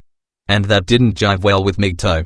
Then Rocking Mr. E decided to pull a skeptic and create MRA+, which was his effort to rebrand the MRM in the same way AVFM rebranded it with MHRM. Femitheist Divine rebranded feminism with femitheism. John McCrate, rhymes with wrong, rebranded the atheist movement with Atheism Plus. Rocking Mr. E's effort to create his own personal cult of MRA+ failed. The fact he added the plus to it rang of John McCrate and Rebecca Watson and the skeptic crowd. I don't know if that was deliberate on his part as a bit of tongue-in-cheek, or if that was just a horribly unintentionally funny mistake. I do believe Rocking Mr. E dropped the effort to seriously rebrand the movement when he realized he has neither the intelligence or the charisma to pull off being a cult leader. He continued to hammer at MGTOW. MGTOW continued to get irritated at this clown. Then he started attacking the character of Barbarossa, then MGTOW flipped out on him big time. And for a very simple reason. There are two people in this movement you do not spit on and disrespect, and that's Girl Rights Watch and Barbarossa. It's one thing to disagree with their viewpoint, it's another to attack their character. Barbarossa has spent years putting in a lot of great wisdom, has given guidance to many men young and old. Even I myself come away from a Barbarossa video feeling educated, enlightened and inspired. Barbarossa's contributions to this movement have earned him a strong and powerful respect from the community. Disrespecting Barbarossa is like going up to a college football team and making fun of their coach. You get your ass kicked for doing that. So his biggest mistake was being insulting to Barbarossa. That's when people got tired of his shit, that's when the big hate started. And since then he has continued to insult and attack and make personal insults towards MGTOW and the individuals within MGTOW. He has called them pussies, said they were just cowards who were running away, he has called them scum, he has called them sociopaths, and I am sure many other nasty words. He has an obsession with marriage. And when I say an obsession, I am not using that word lightly. I mean the only way to really describe his behavior is obsessive. It's seriously not healthy. I remember reading his blog, seeing where he listed one of the benefits of marriage being you'd live a longer life. Now I knew that was one of those famous phony baloney statistics. Or more accurately, one of those honest statistics, that due to statistical quirks by nature, revealed a horribly misleading conclusion. So I tried Googling the question to find the resources on that misleading statistic, and the first site I came to when typing in "do married men really live longer?" and the very first website I click on in the Google search results, and it's some guy asking that question, and an answer is given by someone whose name is Mystery. I thought no way, no fucking way the man is scouring the internet and spamming it with his pro-marriage horseshit. If this is the first website I click on that has rocking mystery, how many more 100 million websites involving questions of marriage is this guy on? In fact, here is the link I am talking about where the reply is mystery link 3 or just Google "do married men live longer lives" and it's now the second website that pops up. At any rate, the point is, Rocking Mystery has an obsession. And you say he is perfectly happy with the way things are. I don't know mate, seems to me a happy and well-adjusted individual isn't very likely to have massive obsession with an issue he is allegedly happy with. But that's baseless speculation on my part. At any rate, that's my understanding of the MGTOW versus Rocking Mystery. There was that video he did called something like leftist MRAs, an oxymoron, and that lead to him and cynical cynicism getting into a bit of a kerfuffle. I love that word, kerfuffle. And just from that you can get a quick glimpse of how Rocking Mystery just can't take criticism. You either agree with Rocking Mystery or immediately the words leftists, nihilist, Marxist, collectivists, defeatist just start flying out of his mouth like he fucking has Tourette's syndrome or something. He cannot take a drop of intellectual criticism without totally overreacting and making it seem like he is personally being attacked by some secret commie crypto-fascist. He resorts to name-calling at the drop of a hat. The way he compartmentalizes things, every word out of your mouth must fall within his paradigm of individualist versus collectivist shtick. I swear, really listen to this guy's videos, then listen to how he knee-jerk resorts to that same type of political compartmentalizing in the middle of any argument he is having, and you will seriously start to see genuine OCD symptoms coming out of him. It kind of reminds me of that TV show Monk, where Monk is always arranging and compartmentalizing in some hilarious and obsessive way. I swear if I had to play online psychologist, I would diagnose the man as having some type of OCD. I said earlier I don't recommend people go to therapists, however, if you have a serious thinking disorder, like I genuinely suspect Rocking Mystery does, well then, a lifetime of working that shit out in therapy sessions might be in order. At any rate, I am not sure exactly in what order the calling out the MRM and starting shit with cynical cynicism and then Barbarossa events took place. But it's crystal clear to me, the man is a fucking loon, he is highly insulting, he is a total ass clown, and I am convinced the hate he gets from MGTOW has nothing to do with envying his family life. As I've said, I am online friends with Themathias Divine who is miles away from being an MRA, and even operates an anti-MRA website. I have been close personal friends with a self-proclaimed radical feminist. I am able to debate you without any personal resentment whatsoever. I am not the sort of person who judges your character by your ideology. That tendency we all had as a kid to only hang out with people who wore our type of clothes and listened to our kind of music, and divided the world into cool and uncool based upon what fashion trend, what subculture you belong to. That tendency is a juvenile tendency that most of us to some level outgrow. The final stage of maturity in that regard is to be able to see past not only someone's preference for music and fashion, but also to not judge their character on their ideology or religion. So I would never judge someone as bad, stupid, crazy, or mischievous, over an intellectual disagreement. And with that said, my opinion of Rocking Mystery stands, the guy has a screw loose. Regardless of who fired what shot first, the man has not handled criticism well, and has done much to insult and instigate contempt between himself and MGTOW. And that's all I got to say on him. Allow me to repeat my stances. 1. Marriage, in its current form, does not offer benefits that outweigh the risks. 2. Marriage, even without the inequitable divorce laws, offers very little benefit. 3. A person not seeing a benefit to marriage must not be automatically disqualified as someone who prefers a life of fatherless bachelorhood, but possibly a person who does not see the benefit in the state-recognized contract of marriage. In other words, he might want fatherhood, He might want to live his life with a commitment to one person, but a state-recognized contract is not needed to achieve this. 4. Men opting out of fatherhood and marriage, even without a philosophical understanding of men's rights activism, is doing more to remedy the inequitable divorce laws, and more to alert the public to the unfair treatment of men, than are all of the efforts of the MRM. 5. Rocking Mr. E is off his rocker. 6. Marriage is an outdated institution in danger of going the way of the vinyl record, if it wishes to remain relevant in our post-industrial revolution, post-feminist society. It is going to have to significantly change in ways that change its literal definition. Perhaps such things as multiple husbands and wives, and being married to the community, may be in order. Now let me close this video by saying that I respect you. Your words on this subject have made me think, and have caused me to re-examine some things. I believe it was your goal to put these ideas out there, hear the feedback, learn from the feedback, and continue the debate in an effort to intellectually enlighten yourself and the community. I believe from your pro-marriage videos that you have given me and other intellectually mature members of the community much to think about, and we are wiser for it. And I hope that between the MGTOW arguments, and the ones I have presented to you, that you too have gained beneficial knowledge. Whether that knowledge reaffirms your conviction to be married, whether it changes your mind, or whether it just causes you to see a bigger picture, I don't know, but either way I hope my arguments were to some benefit to you and the community. Now, enough of all this socio-political talk. How about me and you head out to the pub, catch the game, and maybe we'll chat it up with a few Sheilas, and maybe you'll meet the future missus.